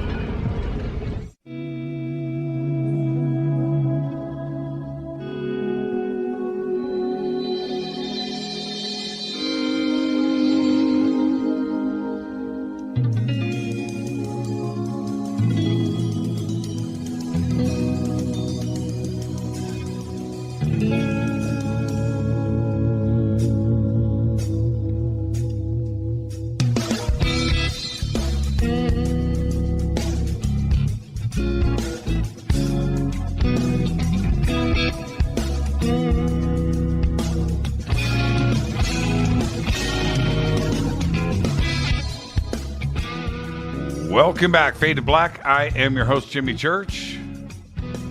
Tonight, Anjali is here, and we're talking about this ET base in the Mojave Desert. More with Anjali in just a second. Got to talk to you about Virtual Shield, virtualshield.com, Virtual Shield VPN. You've got to get your own VPN. You've got to run in secret. You've got to hide your search history these days. You've got to keep your location private. There are crazy people out there. There are hackers after your information. There's all of that, and then there's advertising and things. You just need to keep yourself private. The internet has exposed everything. So do what I do. Get Virtual Shield, and it's all simple to do. Just go to the link in the video description box below. You can click on that. You can go to virtualshield.com/fade to black. You can do that. You can click on the links and all of the banners that we have over on our website. All of that will take you to Virtual Shield, where you will get Virtual Shield for 50% off today. Because you're a fade or not, just go and do it now. It's all simple to do, okay? Take my advice. Get a VPN. Get Virtual Shield today. Our guest tonight, Anjali, and again, I've got to do a little recap here, and especially if you're joining the show a little bit late. We're going through this incredible journey that started at a coffee shop in Southern California with Wayne and his wife, and another couple. They end up going with Anjali to Wayne's house, his property, where apparently he owns a mountain, and he's got a construction company. He has found an ET base, and that journey for him to get there. He has bored a tunnel into this mountain, and takes Anjali there with this other couple. The 5 of them head down this tunnel on Wayne's property. They take a right-hand turn, and there in front of Anjali is what appears to be two. That's right. Two aliens, and you now. It's more than two. More than two, but you said two races, right? Yes. Two species. Yes. Right? Nope, they refer to themselves as another race, not another species. Ah, very interesting. Okay. In this PC in this PC world we live in today, right? You say race and people jump all over me. So but they say race, we're going to go with race. Okay. Describe what you're seeing. How tall were they? What did they look like? Well, one was a gray. Now, I need to differentiate here between what one of the types of beings that I think that are sometimes referred to as grays are organic, while another appears inorganic, but also contains a consciousness. Okay. So I don't think that drone or droid or any of those words are accurate. I don't think that we have a word for what it is. It's like an avatar. It may be the closest thing that I could think of to accurately describe the gray that I was looking at. So it was not a gray of the organic nature, okay, but of what I think is just an avatar, maybe what we would consider inorganic with our limited understanding of life and consciousness. But it does contain a consciousness that is aware and interactive. So how tall was this gray? I would say about 4 foot. About 4 foot. About 4 foot. Okay. Yes. So how I you, by the way? I wanted to ask that earlier. Well, I used to be, at one time in my life, I was 5'5", and then I became 5'4.5", and today, unfortunately, I'm 5'1". So this being was easily a foot shorter. So I would say that 4 foot is probably as close of a guess as I could get. Okay, and so almost eye to eye. Well, yeah. Yeah. And you've got a great smile, by the way, and Anjali's smiling at these questions just to let everybody know. Okay, so but the description, when you say gray, is this the typical description that people have? I have a statue of one over there. I could almost bring over, but you know what I'm trying to say. Yes, the almond-shaped large eyes and the almond-shaped head. The pointed chin. More pointed, I would say, than ours. Clothes. That could have kind of an illusion, because it could just be that the way that the head is shaped may just go out in such a way that it looks, more pointed at the chin. So I'm not really sure if it really is, or if it's just because their head is big.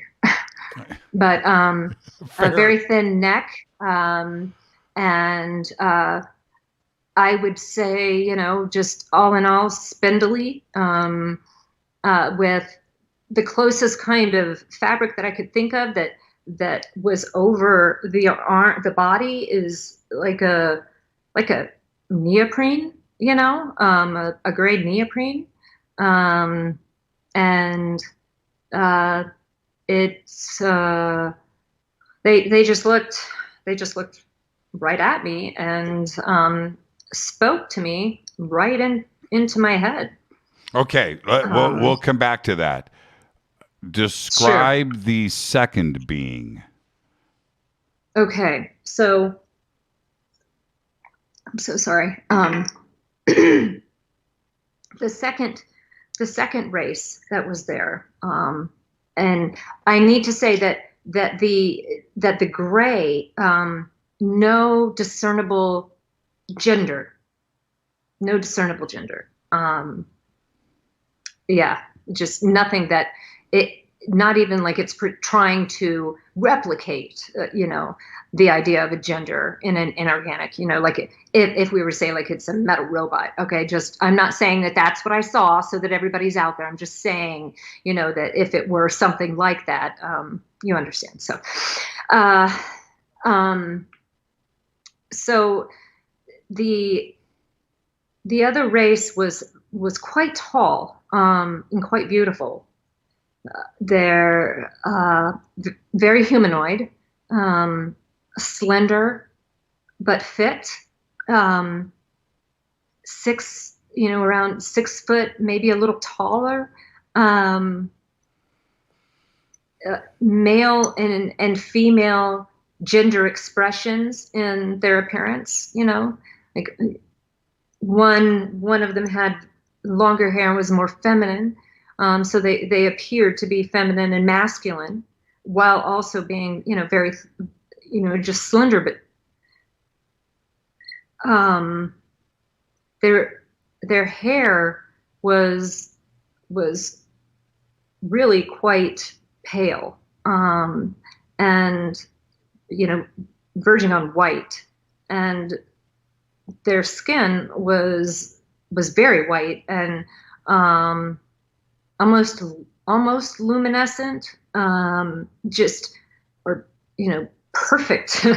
Perfect. Their skin was they're just beautiful. They're just very beautiful. Didn't express much in the way of personality, which is kind of interesting. And I've been thinking about this quite a bit, thinking about the way that these, what I have begun to call tall whites, because I just don't know. I don't have a name. They didn't interact with me. It was more like they escorted me. That's sort of how it felt. And they were all dressed the same. And now, thinking about that, not communicating with me, all dressed the same, very stoic in expression, even though they were beautiful, they showed me absolutely no emotion, just ambivalence, okay, stoicism. I think they may be security. That's what I have determined, is that they may be just kind of like security. Very, very, very interesting. Okay, let's back up from that moment. What's Wayne and the crew doing while you are having this first encounter? Wayne is standing beside me, and his friend is kind of over my shoulder, and the women are behind, and they're just there. And I, the beings speak to me, and I'm already stepping forward to them. I have to tell you that there was absolutely no fear, no hesitation. As soon as I saw them, I just kept walking, like, this is just amazing. And I walked right up to them, and I could hear their conversation with the others. Okay. None of them spoke, but I could hear the gray addressing the others and their response. Now think about that. I could hear their response. They told them that they had to go, that I was going to go with them, and that they needed to go back home. And Wayne was not down with that. Wayne knows, that this is the first time that I've been here. He's responsible for me. People out there know that. And this is a testament to what a decent human being he was, to a stranger. I really was a stranger. And he was just, no, I'm not going to go. And so they said, okay, you can stay, but the rest of you need to leave. And so he stood there And the rest of them just walked off. And I didn't know where they went. I just assumed they went home. I really didn't even care at that point. So Wayne stood in the tunnel and waited for me to come back. Okay. Can you describe, remember, I'm hearing this for the first time, so. Sure. Can you describe the environment, this room that you're in? Yes. Well, the area that that I entered into, the best way that I could describe it would be an alcove or a lobby. Okay, meaning it's just like an area that leads to a lot of other areas. The interior was very smooth. It was, a light color, very smooth texture. Not like a dark metal or, gunmetal gray or anything like that. I don't know what it was made out of. There weren't sharp angles. Everything was very soft and round. When I first stepped forward, right over to my right, there was what I now know is a room, but it was just a big arch, and there was what I'm going to assume was another door. Over to my left, there was another arch, but it was all black, and I couldn't see what was there. It was like the absence of light was there. And all I can say, Jimmy, is I think that whatever was there, they just didn't want me to see it, that it was an actual physical thing that I was not permitted to see. Okay. No idea what that was. And so this alcove, you can stay. How many other, you said that there were other beings in this alcove. Yeah. How many were there? Yes. Okay. There were, at one point, it was the gray and 3 tall whites. At another point, it was the gray and 4 tall whites. There was one that kept coming back down the hall when I was standing there. Like, I saw them leave and I saw them come back. And yes, and then we all went down the hall. There was a door behind where they were standing, okay? In this alcove. I want to go back to that real quick. So I'm standing, I just stepped in. To my right is this door. To my left is nothing, like the absence of everything. And then not straight ahead, but because it's not square, it was a little off to a little over to the left. There was another arch, which I think was just another room that I didn't go into. And then beside that was the hallway that was kind of curved and went down to the room that they took me into. Yeah. And so do they, nobody's speaking. This is telepathic and it's coming from the grays or the gray. You're not getting communication from the tall whites. That's right. Okay. They haven't spoken to me. Okay. And so when you turn around and you guys head down the hallway, did the gray say to you, okay, come with us? Or did they just turn and you followed naturally? How did that happen? It was exactly that. It was just they started walking and I knew to go. Okay. And so I followed. Okay. Let's go. Let's go. Yeah. Let's go down the hallway. What happens? Right. All right. So we were walking down the hallway. We came to another, just an arch, and there was a door.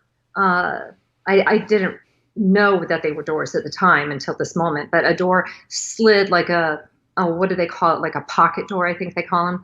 They slide into the wall, and that's what this thing did. It just slid right into the wall, and opened up into a larger room on the other side, meaning that the ceiling was much higher than the room I was in. The lighting was different, and there were several beings or races of beings that were in there, and quite a few of them. It was it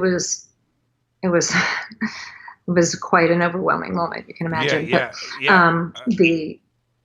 What was this room? Can you take a guess as to what the function of this room was?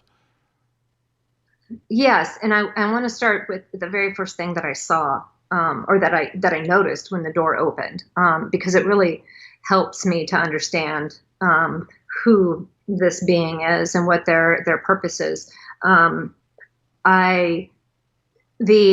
The being that I had been having conscious contact with, okay, in the weeks prior to meeting Wayne and Trisha in this amazing day, was what I thought at the time, a 4-foot humanoid extraterrestrial, okay, that had, lavenderish skin, was standing, how they showed me themselves was that they were standing at the end of a hallway, and that there was a window behind them, like a round window that was nearly the size of his whole body. And then there was a long window that came forward to where I was, so that I could see them from that perspective. And there was a door, a round door that was over here. And anyway, behind them, I could see like the best way I can describe it is like orange creamsicle or peaches and cream colored planet behind them, outside in space. And so from how they had showed themselves to me, I had believed that they were about 4 foot tall. But this door opens, and I'm looking at, part of a lavender being, and my eyes just go up, and they're literally, approaching probably 8 feet tall, Jimmy. And it is the being that I had been speaking to. I had absolutely no idea, because there was no scale. There was nothing but this being and their environment. And so I believe that they're a doctor, and that's their role is healing. Like they're a healer. They diagnose and heal. It had the feel of I was getting care, basically. That's what I was there for. Okay. The windows and the one that came up to you, what was the window there for? What was on the other side of it? Why would you need to see through it? In other words, what was the window for? Okay, let's make sure that we understand let me recap just a bit so that there isn't any confusion. Sure. When I'm talking about how he first appeared to me, I'm saying that was during conscious contact, before I had seen them physically. No, I get that. That was totally very clear. That. No, totally get that. And we're gonna come back to Lavender Guy and just we'll come back to Lavender Guy in just a second. What I was asking is, when you said that there were windows in this room, what was on the other side of the glass?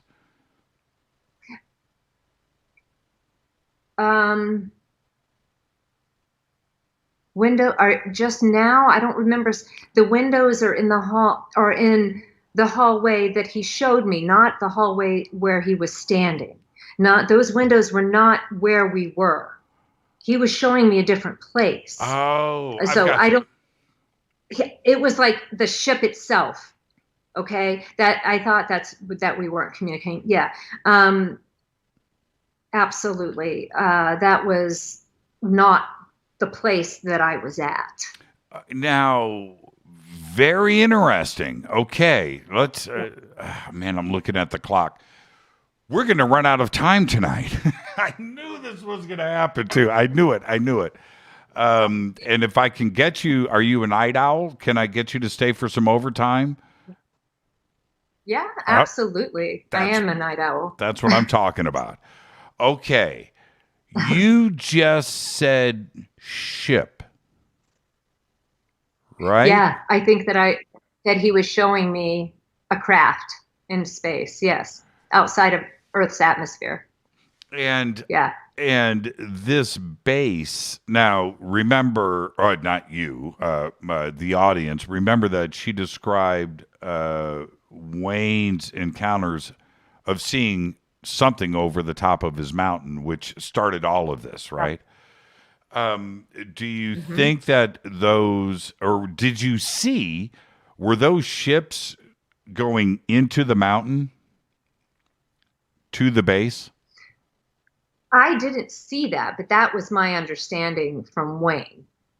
Absolutely, that they enter the base, or excuse me, that they go into the mountain and into the base. Now, before we get to the break, and I just have 2 minutes, 90 seconds. This base, what is the purpose? Is it barracks, right? Is this a living environment, or is there something else going on? I don't know.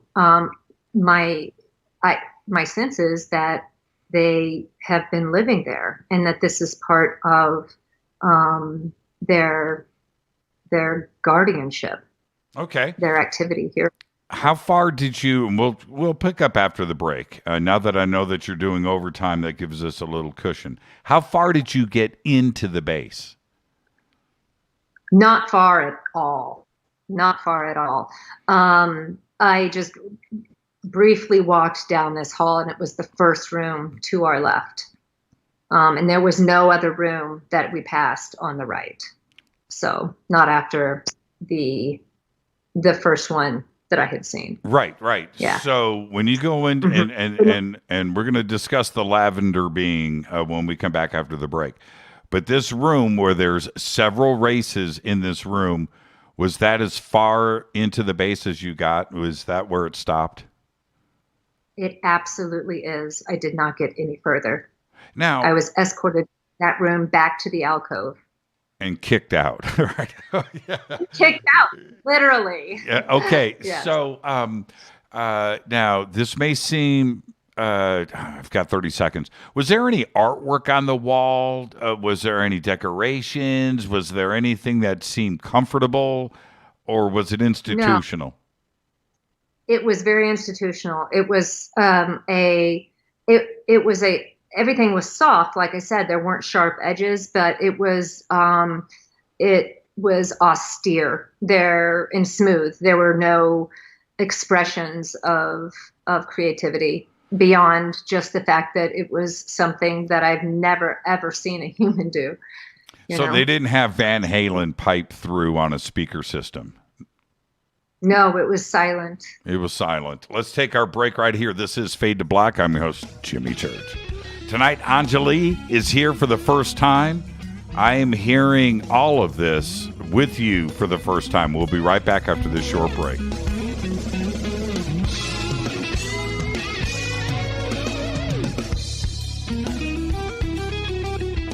Hi, everybody. This is Rob Halford, the Metal Guard on jimmychurchradio.com. This is KGRA Digital Broadcasting Station. Salt Lake City, Utah. Van Buren, Arkansas. Why is it we're not very good with our health regimen until it's too late? We don't put oil in the car until the engine blows up. When the body's out of balance, your health is not so good. Give your body some love. Log on to getthetea.com. That's getthetea.com. Try our Life Change Tea, which cleanses you from harmful intruders. A clean colon is one of the ways to bring the body in balance. We also carry organic supplements to help you get where you need to go. So do your body a favor. Log on to getthetea.com. That's getthetea.com. You can even visit our sales page to save some dough. Does anybody call money dough anymore? Anyway, if you're looking for short, helpful health tips, go to YouTube and punch in Health Matters Now. That's Health matters now. So, log on to gettheti.com, shop, get balanced, then learn some cool tips at Health Matters Now. You'll be glad you did. That's gettheti.com. Your contact for current news and trending topics. KGRAradio.com. This is Jimmy Church of Fade to Black, and I only drink Fade to Black blend coffee from River Moon. Just click on the River Moon Coffee banner at jimmychurchradio.com. Promo code F2B Blend. This is the only way forward. This is Fade to Black. Make contact. KGRAradio.com.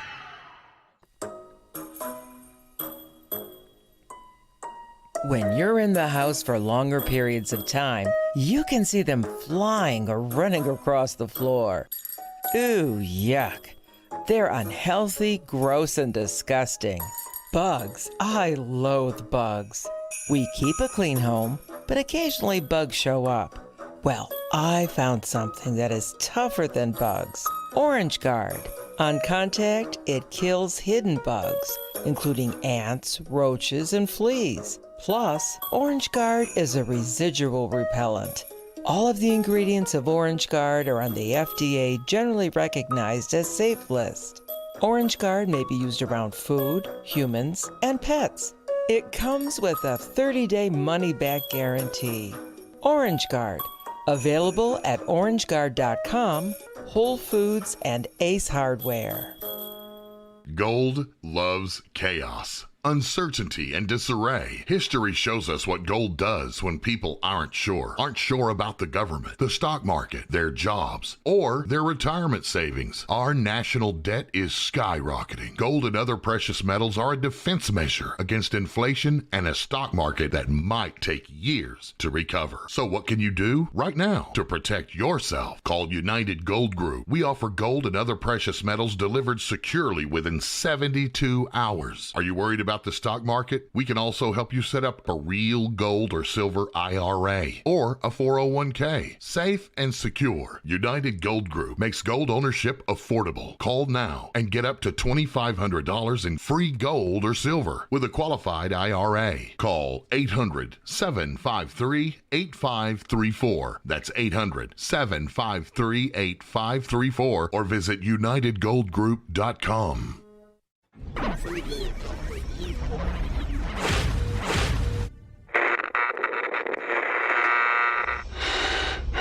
You want to know a secret?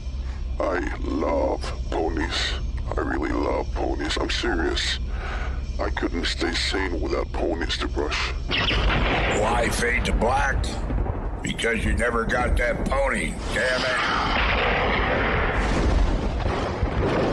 This is Fade to Black with Jimmy Church on the Game Changer Radio Network and KGRA, the Global Radio Alliance.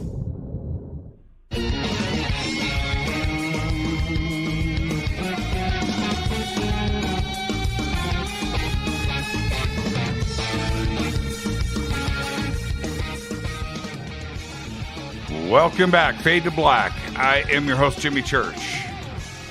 Great show tonight. Anjali is here. I almost just did a recap. I don't even know where to start with that recap, but let's just say this. We are, we have entered the base, alcove, down 2, 3 tall whites, 1 gray, then 2, 1 gray.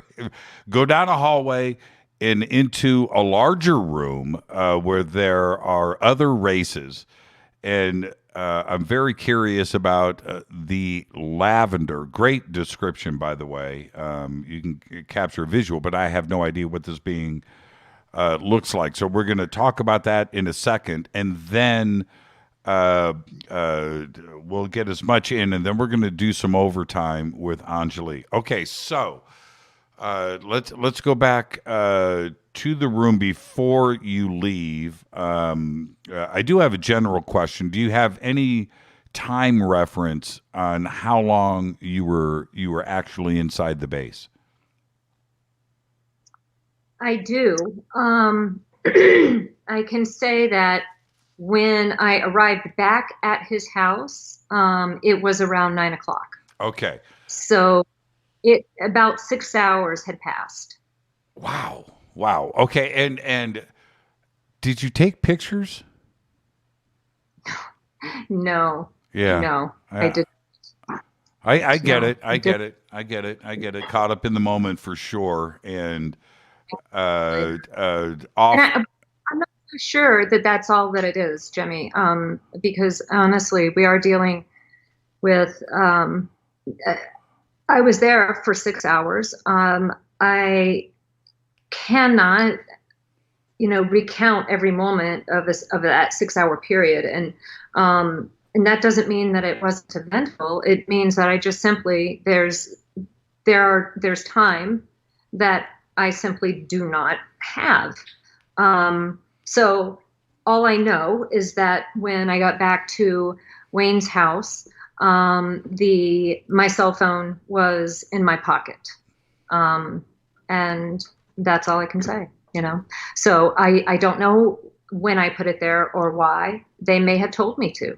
I don't know, but I do know that if they had wanted me to have a photo of them, they would have given me one.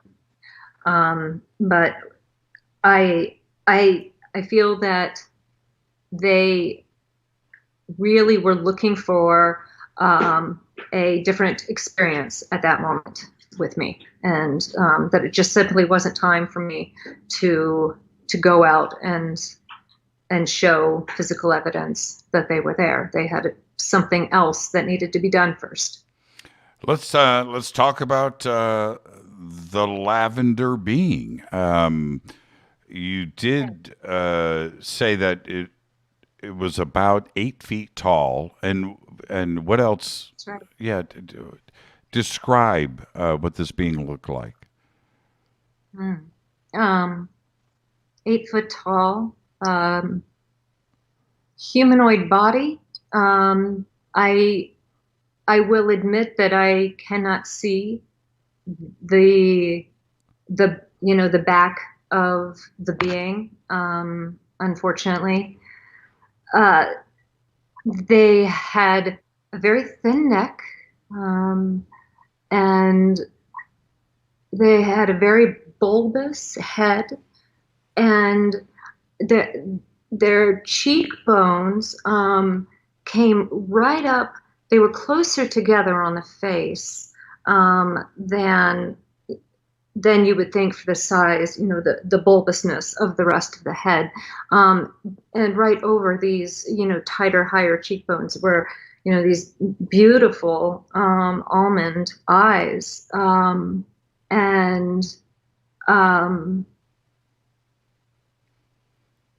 They have a small mouth that I didn't see move. It doesn't mean that it couldn't. I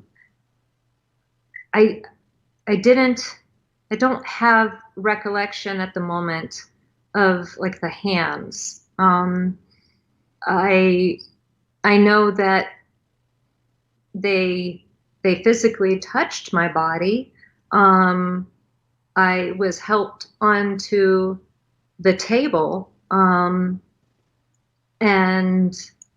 I believe that they may have been touching me after that when they put me into a misty light that was for, I believe, like a diagnostics and healing. I believe that I was like in a medical facility.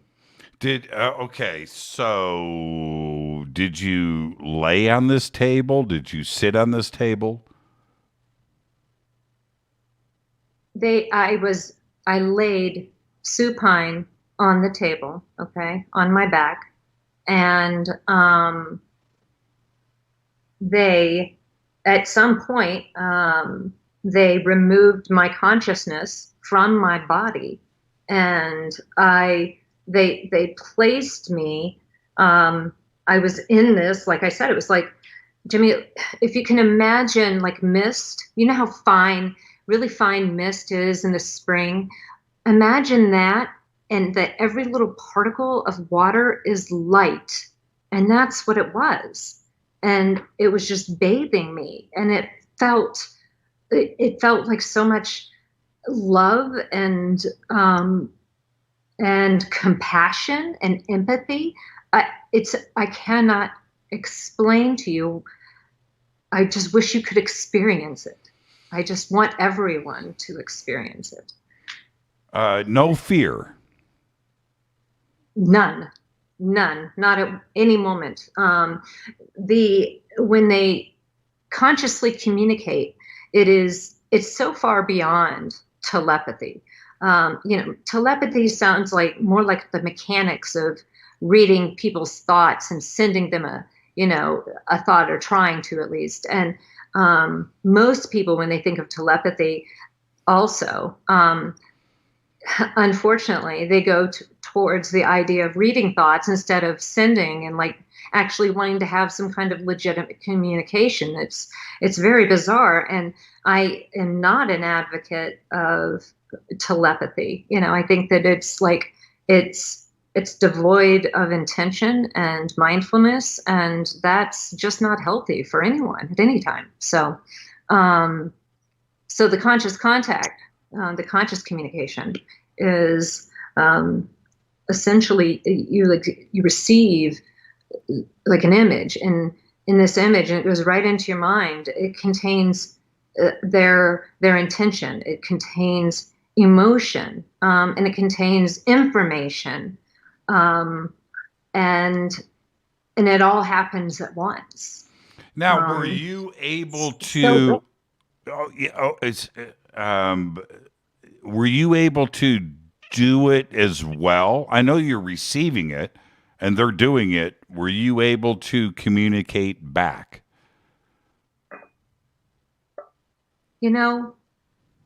I automatically communicated, and I can't explain how it happened. I think it was just that I had set the intention to do it, and they were doing it with me. They were facilitating that communication because I so much desired that. I really wanted that communication with them at that moment. Now, Mm-hmm. Was this the being that came to you before your trip to the ET base? The lavender being was the same being. Yes. So, absolutely. Well, that would mean that your encounter with Wayne was not an accident. Absolutely. Yes, that is correct. I've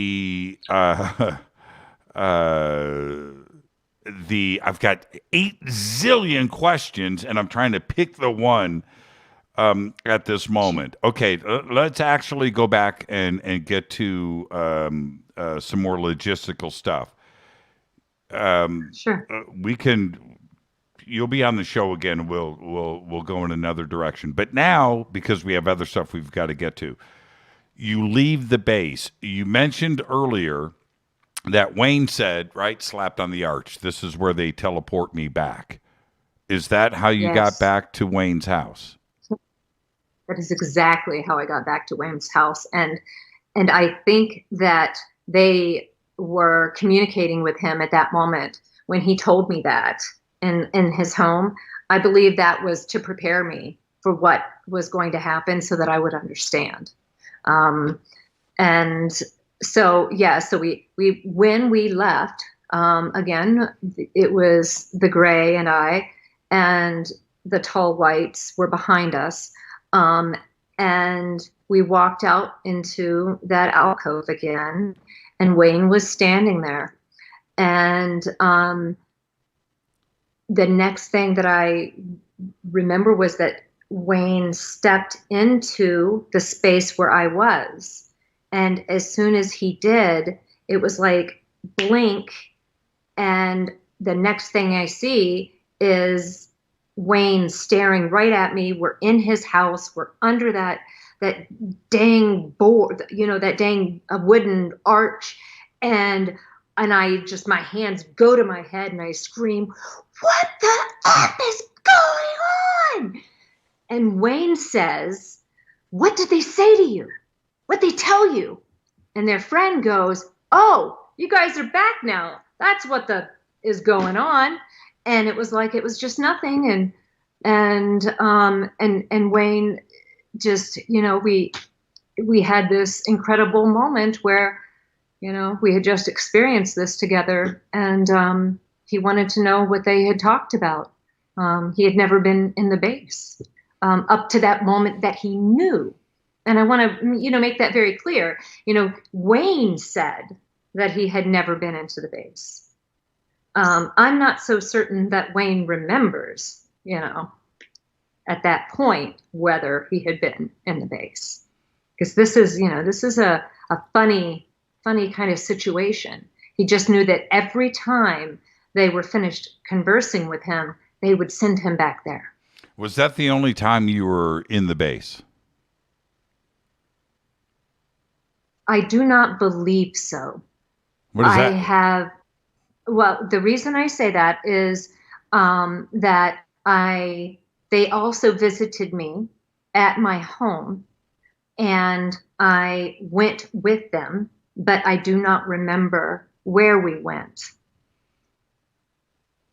Okay, explain.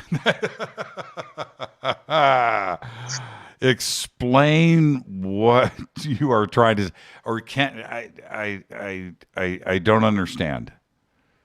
Okay. I woke up in my bed, and there were 4 of them there.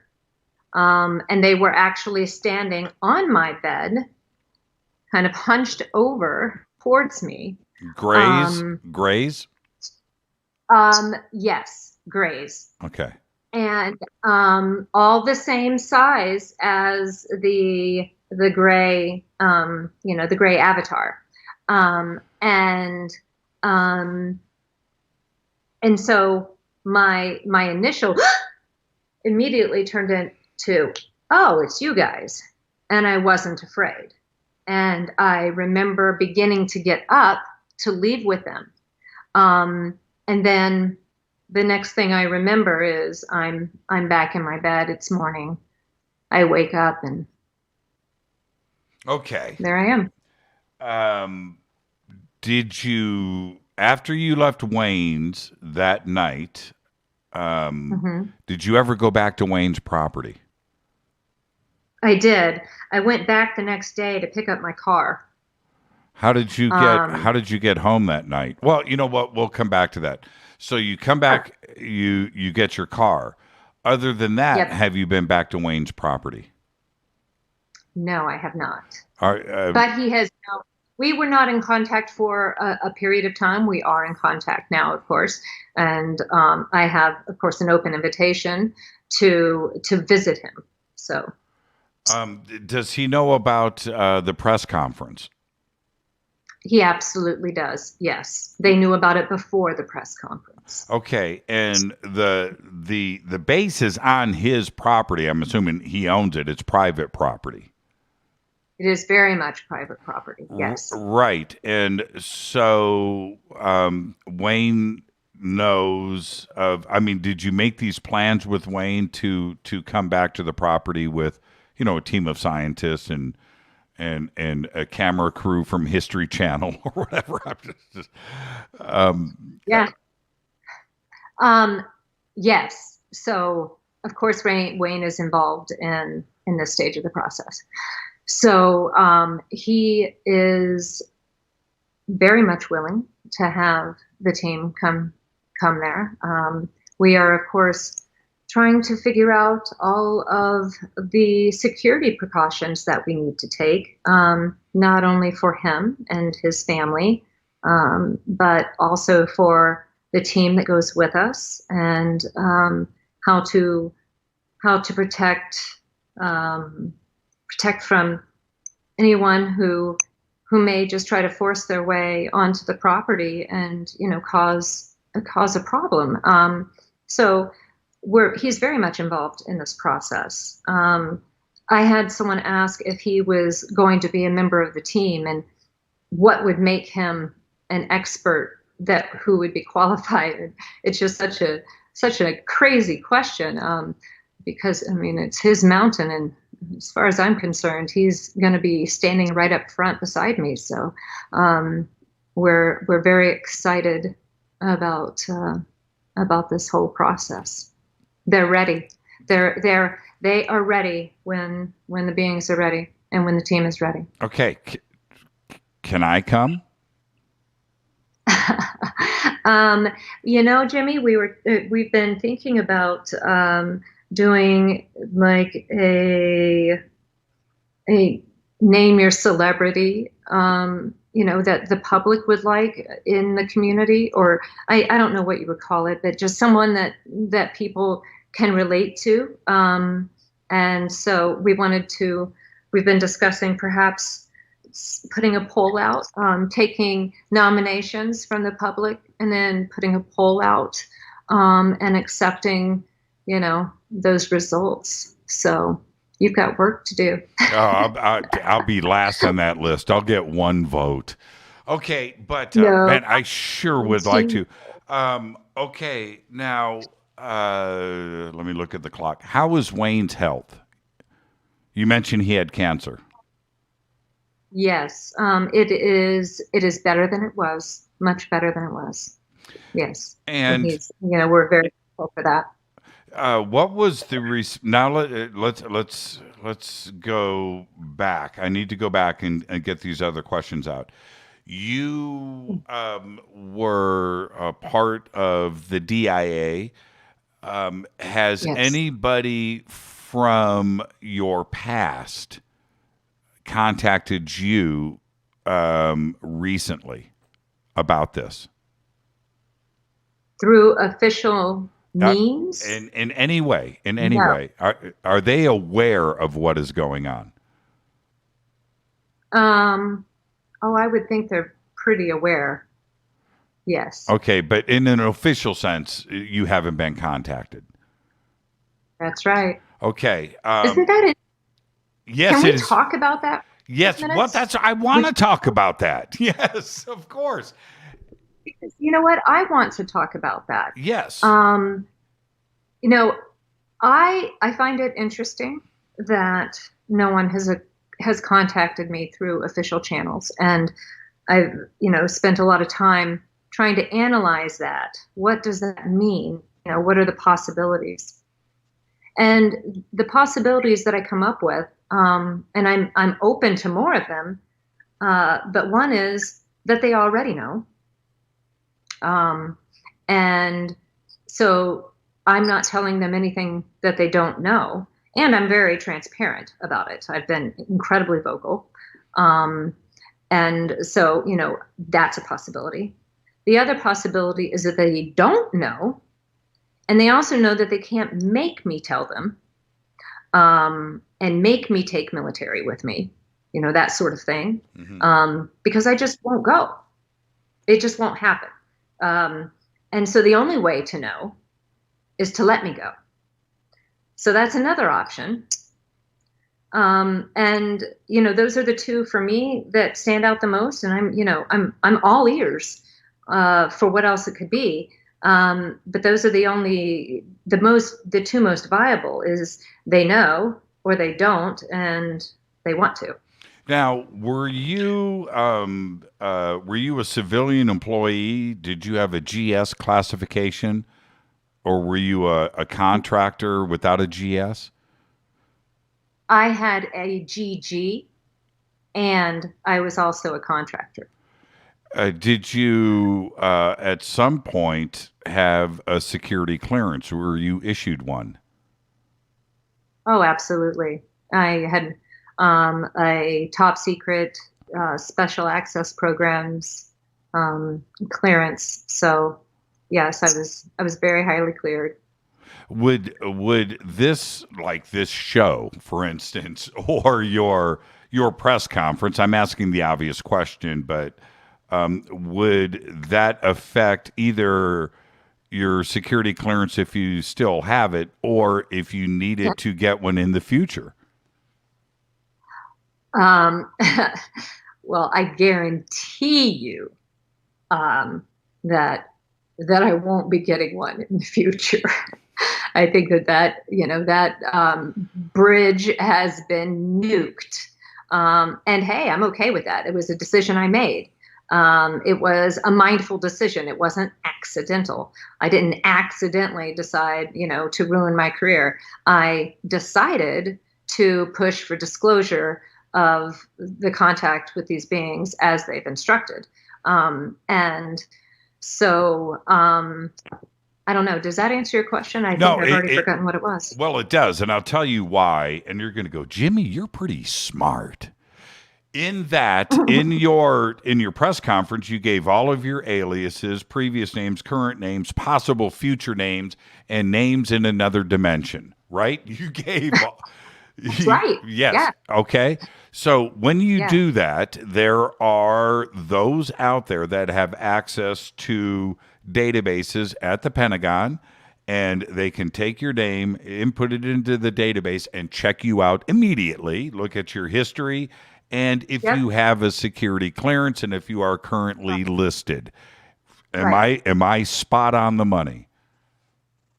Well, it's not that anybody can do it. No, I don't mean anybody. I'm saying those that have access will take you and plug that into the system. They will do that.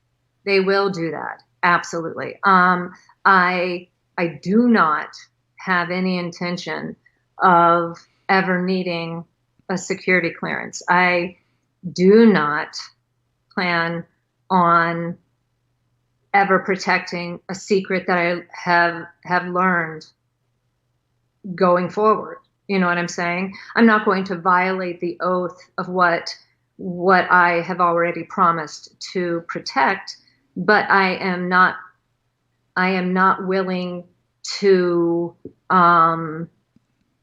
pledge some kind of allegiance to silence in the name of national security at this point. Cat's out of the bag, and it's not going back in.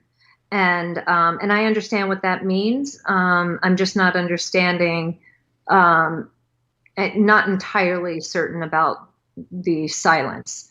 The press conference and me giving all of the information that I gave was definitely for the people who, peers and colleagues who weren't aware, or people in the community or prior people, that, you don't accidentally speak vernacular. It was very intentional vernacular, while at the same time making myself and my history and my life, very transparent, giving people public access to my LinkedIn profile that is heavily attached to my industry and or my former industry, and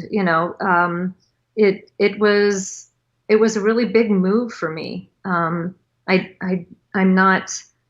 not willing to keep anything out of the public view on this topic at all. Yeah, you have to take the road that you did. There isn't another way to do it, and certainly, you're not of whistleblower status, but when you jump into this sphere, you have to say who you are, and you did just that. Let's take our break. We're going to come right back into overtime. Anjali is with us. Now, when we come back, I got to get to the team of scientists, what is planned and how we are moving forward and how she put that together. We'll do all of that next. This is Fade to Black. I'm your host, Jimmy Church. Stay with us.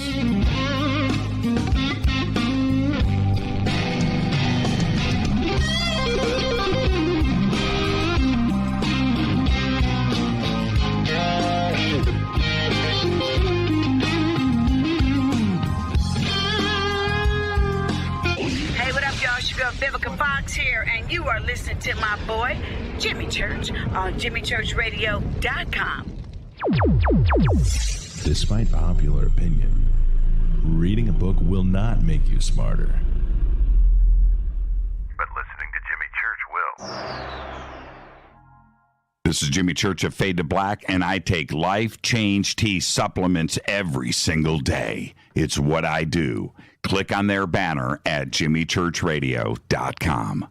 This is Jimmy Church, and I invite you to attend the 20th Annual Los Angeles Conscious Life Expo live and in person this September 17th, 18th, and 19th at the LAX Airport Hilton. Connect with exhibitors, community, thought leaders, and friends as we begin to recreate the world. You can also watch the expo from the comfort of your own home. Live stream from the main stage in Los Angeles and from the main stage in London. Truly a global simulcast event broadcast around the world. Live stream and in-person expo tickets are available now. I'll be your host all weekend long from Los Angeles. And on Friday, it's my Ancient Secrets and Earth Mysteries themed segment with James Keenan, Caroline Corey, and William Henry. And on Saturday, Daniel Sheen and I sit down for a one-on-one interview live. We have an amazing lineup of 25 speakers, including Bashar, Gail Thackeray, Kimberly Meredith, Whitley Strieber, Stephen Bassett, Daniel Brinkley, and Lisa Garr. Please visit ConsciousLifeExpo.com for tickets and info. That's ConsciousLifeExpo.com and use that promo code Jimmy for a special discount. When you take the beans from Central America with dashes of Indonesian and African mixed in and then roast it to the dark side of Fade to Black, you create the ultimate brew of fringe. Introducing the Fade to Black blend from River Moon Coffee. Yes, River Moon's darkest customized roast was created for the love of Fade to Black. The alchemy of masterful roasting and smoking the beans is in every sip of this full-bodied, dark Java. I need my coffee dark, deep, with distinct bittersweet chocolate highlights, just like the bunker. Leaning further into the darkness of the roast is Fade to Black blend from River Moon Coffee. Just click on the banner at jimmychurchradio.com and use the promo code F2B Blend for 15% off of your order today. This is Billy Carson with ForbiddenKnowledge.tv. Forbidden Knowledge TV has just reached its 1-year anniversary. That's right, 1 year. And as a show of appreciation, we are giving all new subscribers a free 30-day trial of ForbiddenKnowledge.tv. That's 30 days to binge watch thousands of movies, documentaries, conferences, workshops, lectures, yoga classes, meditation courses, and so much more. So log on to ForbiddenKnowledge.tv from your computer or mobile device, or get the Forbidden Knowledge TV app on Apple TV, Roku, Amazon, iTunes, or Google Play today, and use coupon code 30daysfree. That's coupon code 30daysfree on ForbiddenKnowledge.tv today. Are you intrigued by Paranormal Talk Radio? You'll love the new Paranormal Radio app from TalkStream Live. You'll find a great selection of talk shows covering UFOs, ghosts, strange phenomena, and much more. Download the Paranormal Radio app now and start listening to the very best in paranormal talk entertainment, including the network you're listening to right now, the Paranormal Radio app, free in Google Play and the iOS App Store.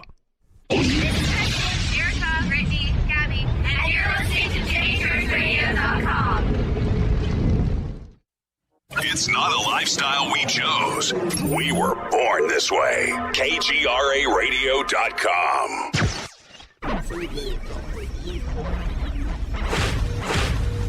This is KJCR at JimmyChurchRadio.com.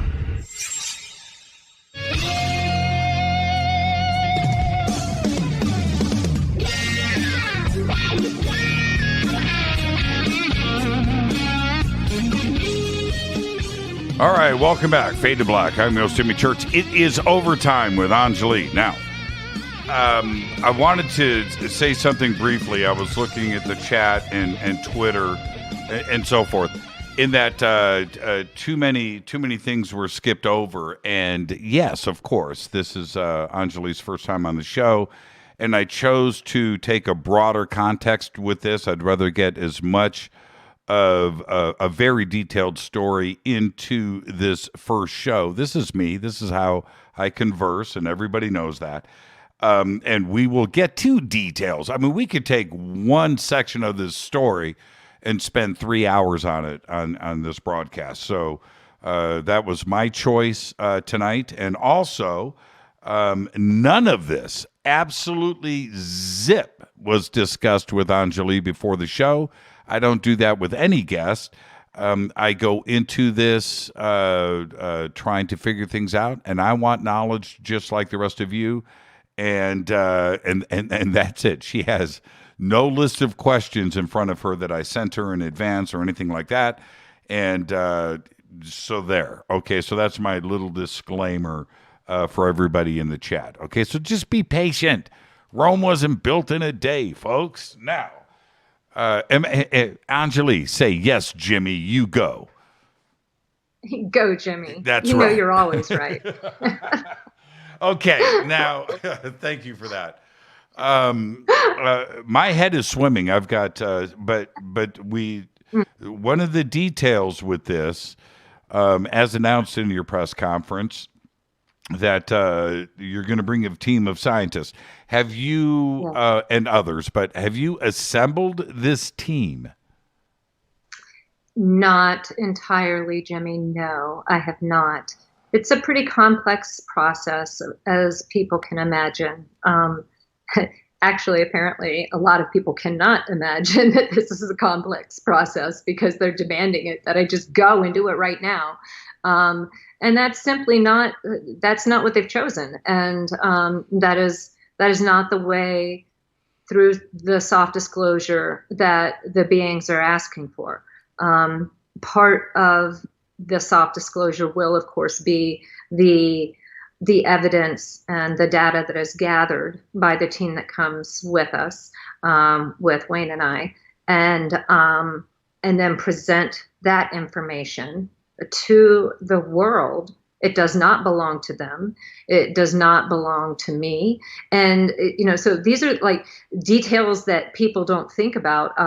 We're still trying to write up the legal contract that people will have to sign, saying that information does not belong to them and that it must be released publicly, and trying to figure out the platform for that release. And, how do we gather, who holds all of it? Just a lot of questions that we're trying to answer on our end that cannot be answered in the time frame that, public sentiment may desire. But if you really want this to go well, you're just going to have to give me some time and space to figure all of these very complex details out. Have you visualized the size of this team? And of course, they have to fit, right? They got to get into the tunnel. Right. They have to get it. So what are we talking about here? How big is this team going to be? I really don't want to speculate on that at this point. I'm afraid that if I do so, that if the need arises to change that number, that it just will be more difficult for people to understand. So I would rather get closer to feeling like we have that complete picture of what we need. And a big part of this process is also trying to learn from professionals what kind of equipment exists and what they can offer, and how we get a hold of that equipment. So this isn't just a half-ass walk through a tunnel that we're talking about here. We're talking about bringing some incredible evidence forward for the public so that they can understand that they are not alone, and to get a feeling for what the beings are here for. And this contact with the team will be a catalyst for consciousness experiences for people all across the planet. It will become that, because that is the intention that the higher beings have at this time. And and they are driving this process, and that is the goal. So once the conscious contact happens on a wider scale, then at that point, they will be comfortable enough with feeling that it is time for them to come forward physically into the same space that we are in. Now, this is going to be a pretty exclusive VIP guest list, right? If I may be so cavalier to say it that way, because it's not going to be 50 people, but it's probably going to be a dozen. And, I'm just pulling numbers out of the air. I don't know anything, everybody. Okay. But, but quiet entirely. Yeah, and now are they suggesting who should be a part of this team? Yes. Politician, religion, scientist, scholars, intellects, average Joe from the street. I'm speculating here, but have they said this is who we would like to meet? Typically, when I have run across someone that they want, because I speculate, I spend a lot of time researching. They make it very clear when it is someone that they make it very clear. They'll just say yes, and they will show me their face and they're happy, and so they have all kinds of ways of communicating that I'm looking at the name of someone that they would like to be there. Really? Okay. All right. Yes. Okay. That's a whole show in itself, right there. You I also, agree. yes. I keep visualizing like a combination of the movie Arrival and the movie Contact, right? It's kind of a weird mesh. The date you have stated that this will happen in 2021. Can you elaborate? There's only a few months left, right? We're now almost in September. That's right. There's really nothing else to elaborate on. It will happen before the end of 2021. Now, is this from them, right? This window of opportunity? Yes. Yes. The other part of this, which, if I may be so forward, this has to happen. Sure. This has to happen, right? Yes. You said it yourself. The cat is out of the bag. This cannot not happen. That's right. They have told me they have absolutely every intention of being present on site in their base when we arrive, and they have every intention of allowing the team that I bring to communicate with them and to gather their evidence, because this is their disclosure. Do not think for a moment, Jimmy, that this is my disclosure. This is the higher being's disclosure. Everything else in my life has come to a halt. Okay? I mean, it's like they are driving this process, and I have every intention of following their guidance and their instruction. So they say that this will be before the end of 2021, that we will be out of that tunnel with evidence of their existence, compelling, undeniable, irrefutable. Now, it's okay for you to laugh as I say this, but we don't need this to be a Geraldo Rivera, a Capone's vault moment. I can completely agree with that. Of course, that would be very devastating. That is not the intention that they have communicated with me time and again. And so I guess we're just going to have to wait. We're just going to have to get through that tunnel. Yes. Now, another obvious question. You've been talking to Wayne. They're still there, Yes. right? Yes. Right, they're still there. In other words, you Yeah. go through the tunnel, you round the corner, and they packed up and That's right. moved. No. They are not packing up and moving on. This is their disclosure. I cannot repeat that enough. Their intention is to have first contact with humanity, widespread contact. This is a very delicate process. It's not just a physical disclosure that they are here in this same world with us. It's also a consciousness disclosure. And the reason that it is because the only way that we can communicate with each other is through conscious communication. And it is a much more advanced form of communication. It is so full and rich with intention and understanding and information. It's just far superior to what we have been doing with each other on this earth. And they're saying that it is time.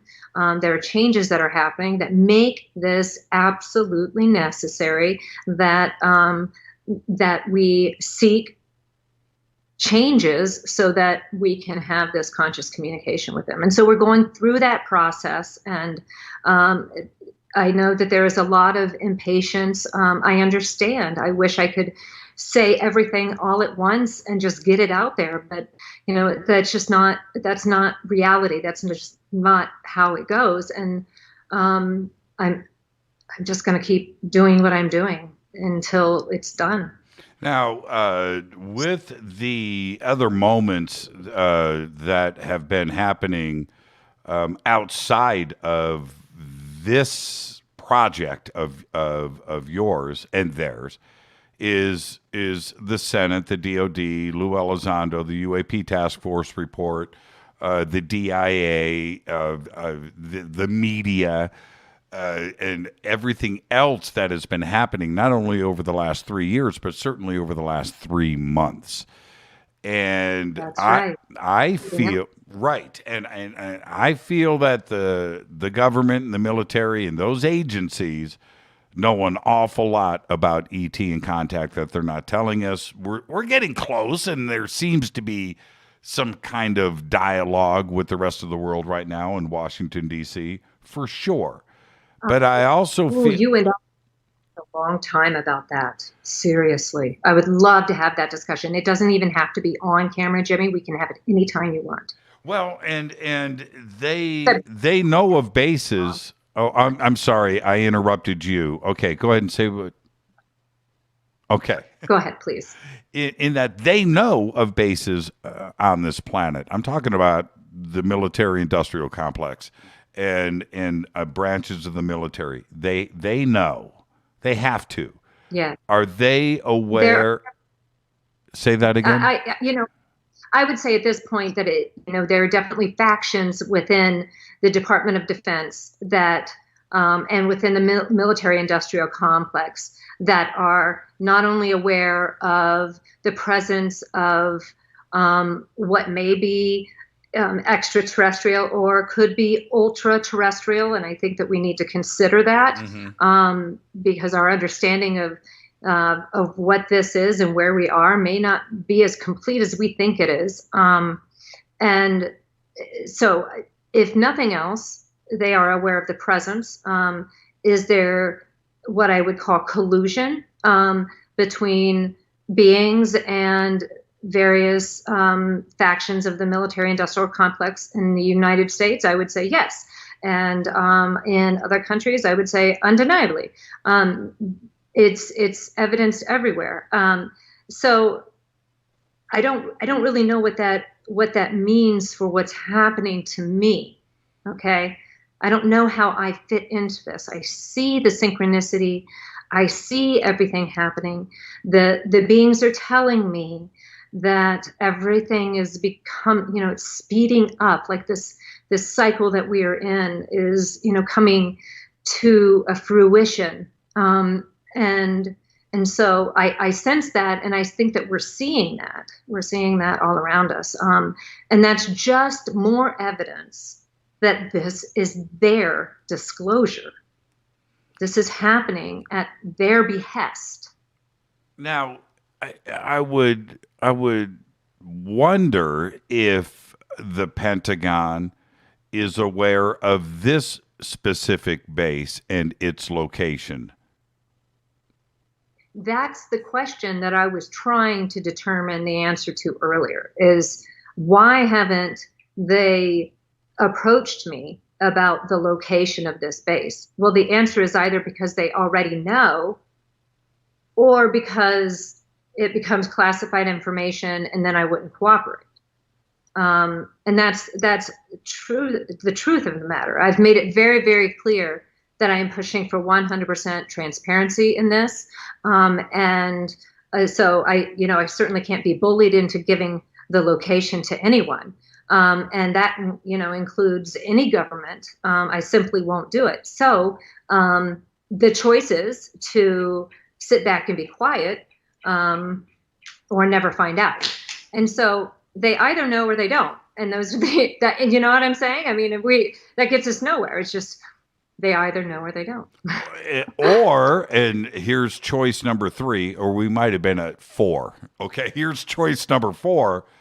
They are feverishly looking for this location right now.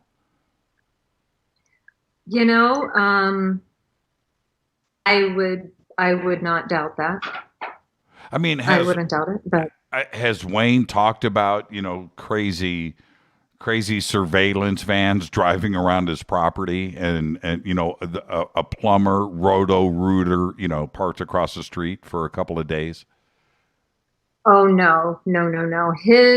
Where he is, this property, it's fairly secluded. I mean, it's so secluded that anybody would stick out like a sore thumb. I mean, you just cannot do it.